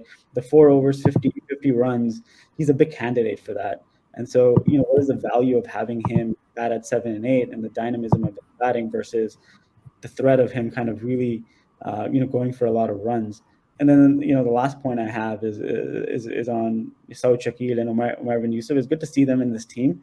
How they fit into this team, certainly not in the starting 11, in my opinion. But it's definitely good to see them in this team, because it's important that players like Saud and Omer get an opportunity to play T20 cricket, and we've seen them improve. What are they at the PSL level? I think it's obviously up for debate. And as Ali said, what I really like about the Quetta batting is that there's a really good combo of young players and experienced players. So I think having that combination going out throughout the batting lineup, I think that's something that'll be really handy for Quetta.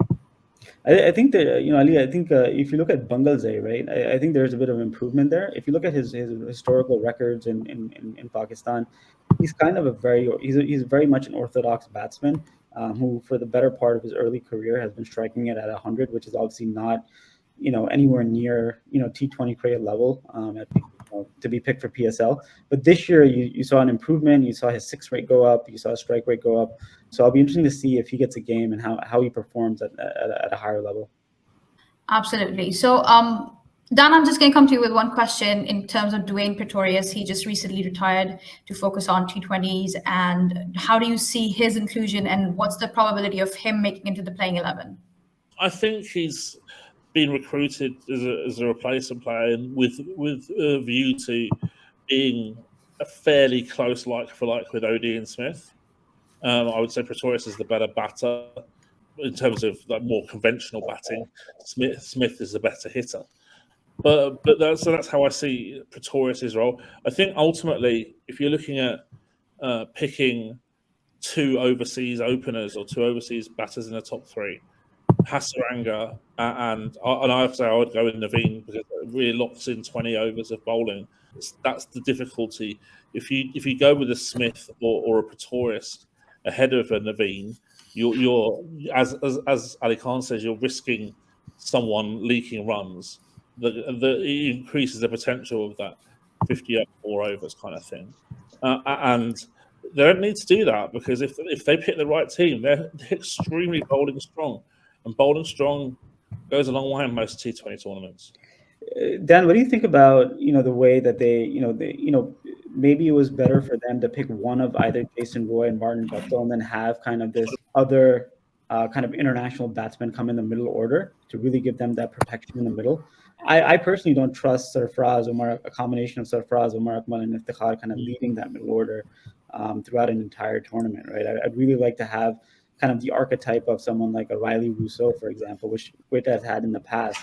They don't seem to have that guy at this time. Do you agree with that? Or 100%. Yeah. So a Roy or Guptill, I think at least one of them could be sacrificed. As I said, for a Rousseau, someone in the middle order who can play spin well would be very useful. Someone like Ben Duckett, for example, as well would be a really nice acquisition for Quetta, a left-hander who plays spin exceptionally well. I think that's you're spot on. Absolutely. Great point, guys. Yeah, because they have Will Smith, obviously, but even Aston Ali, Bungalzai, they seem to have a lot of openers, right? It's like you have a squad of 17, 18 guys, and you have 5 openers. I mean, that doesn't seem to be, I wouldn't do that. Yeah, I agree. Right. So I'll just throw it to you, Behram, to go ahead and wrap this Quetta squad for us, and then we are going to jump to our predictions. All right, perfect. Well, I think a few of you guys echo the sentiment that I believe pound for pound, Quetta do have the best squad on paper. They're really spoiled for choice when it comes to the bowling attack. Of course, Naseem Shah has had an astronomical rise in all formats really in the last year. And I think he was Pakistan's best seamer in the calendar year 2022. So a lot rides on him. I agree with Prof. Ali that Mohammad Hasnain, for all his pace, is not the most reliable bowler around, but I do rate him as a new ball bowler. Now, how he fares at the death will, dictate a lot in terms of how successful Quetta will be towards those death overs. Wanindu Hasaranga, I think, is the pick of the PSL 8 by a mile. This guy is honestly quite close to Rashid Khan's level. Was extremely successful in the ILT20 as well. In 8 innings, he took 14 wickets. And in the 130 innings that he's bowled in T20 cricket, he has 186 wickets at under 17 apiece at an economy rate below 7. Those are phenomenal numbers. And I think that he is going to hold the key for Quetta, especially with respect to the bowling attack.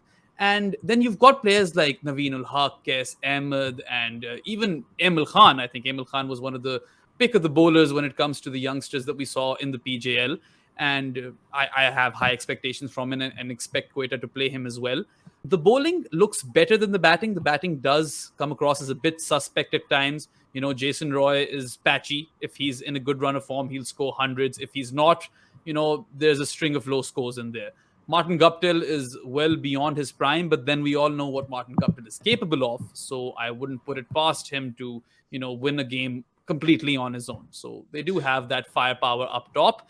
Sarfraz Ahmed should probably bat at 4, because I think they'll go with Bunglezai maybe at number 3, or maybe Umar will be promoted to number 3. So yeah, barring Iftikhar and Nawaz, who I think are really dynamic and can be used in a multitude of roles, I think they will hold the key with respect to Quetta's middle order. But yes, the batting does come across as a bit suspect, but I still think that all the players in this team complement each other well. And Iftikhar, of course, Ifti Mania, he's the player I'm looking forward to the most. I think he will be the most impactful player, or at least I want him to be the most impactful player in this PSL, because if you look at his skill set as a batter, I think it's only leg spin that he struggles against. He plays pace well, he plays off spin well, and I think leg spin is that area where Iftikhar tends to struggle. And then, of course, Nawaz can turn a game on its head with both bat and ball, and a really, really impressive fielder to top that off. So I think Quetta are definitely contenders on paper. Now, I've made this prediction about them, like Danyal before, that they'll do really, really well, and then they crashed out in the group stages. But I do have them down as one of the teams that will make it to the playoffs. And you know what? I would love to see Quetta play a final, because with this squad, they definitely do have the talent to get there. Whether they can figure out, their first string and the combination that they go in with, and whether or not they can build that chemistry over the course of the tournament is the real question. But I think based on that squad, in theory, they are definitely a playoff team and one of the contenders to lift that PSL trophy. It's a really interesting point you make as well about Iftikhar and leg spin. So if you look at the two leagues that he's been really successful in over the winter, T10 and BPL. T10 is traditionally a league where spinners don't bowl a lot. The teams are very reticent to use spinners, and certainly spinners who don't fire it in are not used very, very much at all. And then in the BPL, you've got an abundance of local left arm orthodox, but not a lot of leg spin in the domestic player pool as well. So is there an argument perhaps to suggest that those leagues were kind of flattered him a little bit because he hasn't had to face a lot of his weak matchup options? Yeah, I think that's a fantastic point. And I've seen him struggle versus Adil Rashid and even Rashid Khan in the past. And he doesn't seem to have quite the same sort of hold over leg spin as he does over left arm off or even right arm off. I mean, we all saw what he did to Akshar Patel in the World Cup. So that will be an area of concern with respect to Iftikhar. But I mean, he's going through a purple patch. Ironic that he's also going to be wearing purple. But I think that I have high expectations. I think Iftikhar, in this rich vein of form, can be the X factor player for Quetta, and he can be the difference in many games. I think so. Quetta's bowling lineup really reminds me a lot of Lahore, where they have two 140+ gun local pacers in Naseem and Asnan. Then they have an overseas wrist spinner who is one of the elite wrist spinners in the world, and then a very exciting young emerging fast bowler to complement the side. So I think bowling lineup wise, they have that combination plus Mohammad Nawaz, who's a game changer on his own, and supported by someone like Iftikhar if need be for matchups. I just think this team has, and especially with Naminul Haq coming in once he's available, I think this is going to be a really, really good bowling lineup. And as we're expecting batting pitches in most throughout the tournament, on batting pitches generally it's that people who are 50-50 batters, even they can get runs. You need elite bowling to save you when you're playing on batting pitches. And I think of all the squad we've looked at right now, I think Quetta's bowling is just if Naseem and Asnan, and I agree with the concerns around Asnan also, given they're a little less experienced, but if they're clicking and the people they have around them, I think Quetta is going to be a very difficult side to bat against. Yeah, I agree. I mean, you put it really well when you said they seem to be the team to beat. And in the words of Dale Steyn, Azhar Mahmood, and a bunch of other fast bowlers, batters win you games and bowlers win you tournaments, right? They need Naseem. They need Naseem big time. Naseem can't get injured. Everything makes sense when he's there. Right. So Naseem Shah completes the Pakistan team, and it seems like he is the key for Quetta as well. So that wraps up the marathon analysis, deep analysis with all our panel. Thank you so much, guys, for that. So we're just going to bother you one last thing, and I'm going to start with Danyal because I know he hates this the most. So Danyal, what's your prediction regarding who is going to be the highest wicket taker of PSL 8? Highest wicket taker, Shaheen Afridi. What about you, Dan? Just going through the squads, you know what? It's unoriginal, but it's hard to look past Shaheen Afridi for sure. Okay, Ali Tareen. I agree, Shaheen. I've already have him down. I think because we're expecting batting friendly conditions, I think the highest wicket taker is likely the person who's opening the bowling. So I think people are going to be wanting to hit out a lot. So Shaheen being one of the best new ball bowlers on earth. So it's hard to look past him. And in any tournament, I always pick a left arm pacer as the highest wicket taker. Statistically, they're always the top or near the top. So Shaheen is my pick. What about you, Behram? Who do you pick? So everyone's gone with Shaheen, but I think that he's just coming off an injury. And for that reason, I'm going to go with Naseem Shah. What about you, Ali Khan? Yeah, I'm going to go with Naseem. I actually think Naseem is a little bit better than Shaheen. And I think overall he will become a little bit better than Shaheen. But I'm going to go for a bigger Zach. So I'm actually not going to go with Naseem, even though I think that's probably. Yeah, I'm going to go with Amir, right? Let's go with it's like end of big call. All right. Guys, I'm going to sneak in a second prediction here. If he gets game time, if the same game time as everyone else, Ihsanullah. All right. Ooh, interesting. So Also, I'm gonna go different from all of you. Yeah, go ahead, Danyal. If Amir is going to be the lead wicket taker, he's going to have to do it in the group stage, isn't he? So Danyal doesn't see Karachi going to playoff. So I'm gonna go way off from all of you guys, and I think Shadab Khan is going to be the key, the lead wicket taker of PSL 8. So let's go ahead with the highest run scorer. Dan Weston, we're coming to you. Who do you think will be the most impactful batsman in this PSL? Well, we're in a kind of a league where there's so many replacement players, so it obviously makes sense to pick a player who's going to be around the whole time in the tournament, and obviously that leads you down the road of domestic players such as Mohammad Rizwan or Babar Azam. I'm going to go with Babar Azam. Right. What about you, Danyal? Yeah, I'm struggling to look past Babar. I was going to say, but that doesn't necessarily mean he's going to be the best player because the highest run scorer isn't. But yeah, Babar does this year in, year out. Yeah, I can't, I'm struggling to look past him. Yeah. What about you, Ali Tareen? Do you reckon it's going to be Babar or somebody else this time? I agree with Dan's point. Obviously, availability is a huge thing. So I wanted to go with Riley Rasool, but I'm going to go with Mohammad Rizwan. Okay, Ali Khan. Yeah, I think if it's about accumulation, then obviously Babar and Rizwan will probably lead that race. But if it's about impact, I really want to, I want to go with Saim Ayub, right? I want to see kind of what the best version of that is, because I think he's hugely talented. He's a real superstar in my opinion. I think Hijab mentioned two different things. She said most impactful batsman and then highest run scorer. Those are two starkly different things. And I think I'm going to go with Mohammad Rizwan as the leading run scorer because he's done that, year in, year out now for 2 consecutive years for Pakistan. So he's my pick for highest run scorer. And if I'm to think of the most impactful player this PSL, I want to go with Iftikhar Ahmed. All right. Let me see what else we have on the agenda with respect to Next predictions. one is all-rounder of the tournament. All-rounder of the tournament. Then we'll start with you, Ali. This time I'm going with, on this question, I'm going with Shadab Khan or Hasaranga. A wrist spinner who can bat is worth his weight in gold in T20 tournaments. So it's either Shadab or Hasaranga.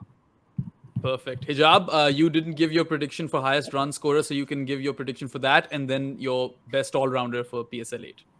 So highest run scorer, I think, will be Iftikhar Ahmed for me. I think he is going to blow everybody out of the park this PSL. So I know it's a bold prediction, but it's a prediction. So what are you going to do about it? So let's see what happens there. And so for me, it's Ifti Mania who's going to rock this PSL. All right. Dan, what about you? Best all-rounder of the tournament? And also, sorry, Hijab, I think you didn't answer with respect to the best all-rounder. Without a doubt, best all-rounder. I don't think there's anybody else. I don't rate anybody else as high as I do Shadab Khan. So that's going to be he's going to be the best all-rounder. All right, Dan? Yeah, I agree with what everyone else has said. Really, I mean, it's difficult to look past Shadab Khan. As Ali said, it's players like that are worth their weight in gold. Someone who can bat anywhere in the top 7 and bowl, 4 high quality overs more often than not. I think if I'm going to go, I'm going to go with Shadab. But if I'm going to go for kind of more of a rogue pick. He's kind of a Lahore legend, and he's been playing pretty well recently. So maybe David Visa might have a good tournament as well as North London. He's been amongst the wickets, hasn't he? In the ILT20, I believe. Danyal, your all-rounder of the tournament for PSL 8? I think if Rashid Khan had been available for longer, I might have been tempted to go with him, even though he didn't have the best SA20. He was unplayable for however long he was available last year at the PSL. I might have gone with him, but just the availability issue. It's just really difficult to say anyone but Shadab. And Ali Khan, you can go on with your prediction as well for the all-rounder of the tournament. Yeah, I think obviously Shadab. I think it's hard to zag away from him. It's between him and Nawaz. I'd certainly like to see some of the fast bowling all-rounders, specifically on the Pakistan side, do more or be asked to do more, but I don't think that's going to be the case. So definitely Shadab. He's when you think about the word superstar, I know we throw that word around a lot, but in T20 cricket, Shadab is definitely a superstar. Yeah, I mean, I agree. Shadab Khan in T20 cricket and even ODI cricket for me is akin to gold dust, and he's going to be my pick as well for all-round of the tournament. Hijab, you want to continue with the predictions? Oh yeah, so we're just gonna go straight to the big prediction, and again, I'm gonna start with Danyal. Danyal, who do you think is playing the final this time? The final, I think I'm going to go with Quetta versus Islamabad. And who's winning that, by the way? I'm going to go with Quetta. Right. What about you, Ali Khan? Who do you see playing the final? Multan versus Karachi in the final.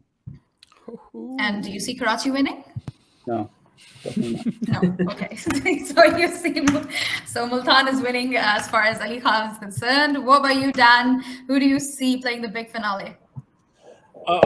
For me, it's between 3 teams. Definitely Quetta, and I think either Islamabad or Lahore Qalandars. You're looking at Quetta, Lahore, the 2 best bowling attacks. Islamabad, who have definitely got the best bench strength, I think, in the tournament. And in a tournament where there's going to be a lot of inconsistent selection because of the replacement players and people jetting in and out, having a strong bench strength, especially for the local players as well, is really, really important. So I'm going to go with Quetta versus Islamabad. And do you see Islamabad winning? It's a complete coin flip. Okay, so 50-50. It's either Quetta or Islamabad for Dan. What about you, Ali Tareen? Who do you see playing the big final? My dream final would be Multan versus Karachi, so I hope Ali Khan is right. But I predict is going to be Multan and Quetta. Obviously, I'm biased towards Multan, so if I don't say Multan, I would say Quetta versus Lahore, 2 best bowling attacks. Right. And who do you see? Do you see Lahore defending their title here in the final? Yeah, I do. If they're in the final, okay, I think they're going to win it. Okay, so a lot of different teams here. Behram, go ahead with your final teams, and who do you see getting their hands on that Supernova trophy this time? Yeah. Well, I mean, if I have to look at all teams, I think that Karachi and Peshawar might be the 2 teams that would miss out on the playoffs. But again, these are all predictions, and T20 cricket is a funny game. So you never know if you find Peshawar and Karachi in the final, for all we know. But I feel like Multan versus Quetta seems like an educated prediction for the final. And I would back Quetta to win that. Right. So I'll just end with my own prediction. I see Islamabad playing Quetta in the final, and I really want Islamabad to win, but I think Quetta is winning this season of PSL 8. And I think nevertheless, whoever wins, I think this is going to be one hell of a cracking season when it comes to the cricket. And like Dan, started the whole session saying that it's just PSL happening now. So all focus will be on this tournament, one of the best leagues in the world. So I'll just finish off by thanking all of you individually. Ali Khan, thank you so much for sacrificing your sleep. Same goes for you, Dan. We're really, really glad that you were able to join us at Grassroots. And it's been a pleasure talking to you. Thank you so much for being here for this whole session. and all the inputs. It's really an honor to have you here. Ali Tareen, thank you so much for your time and for everything that you do for Pakistan cricket and for Grassroots as well. And Danyal, thank you so much for all your inputs. And I know that you hate predictions, but you still give us predictions. So you have a special thank you coming your way because of that. Thank you so much, Behram, for helping out with everything and all your good insights as well. So we're going to finish this right here. This is the preview for HBL PSL 8. Thank you, everyone, once again, and I hope to see you guys soon with some other exciting content and which we're going to bring to you on Grassroots Cricket. Thank you so much.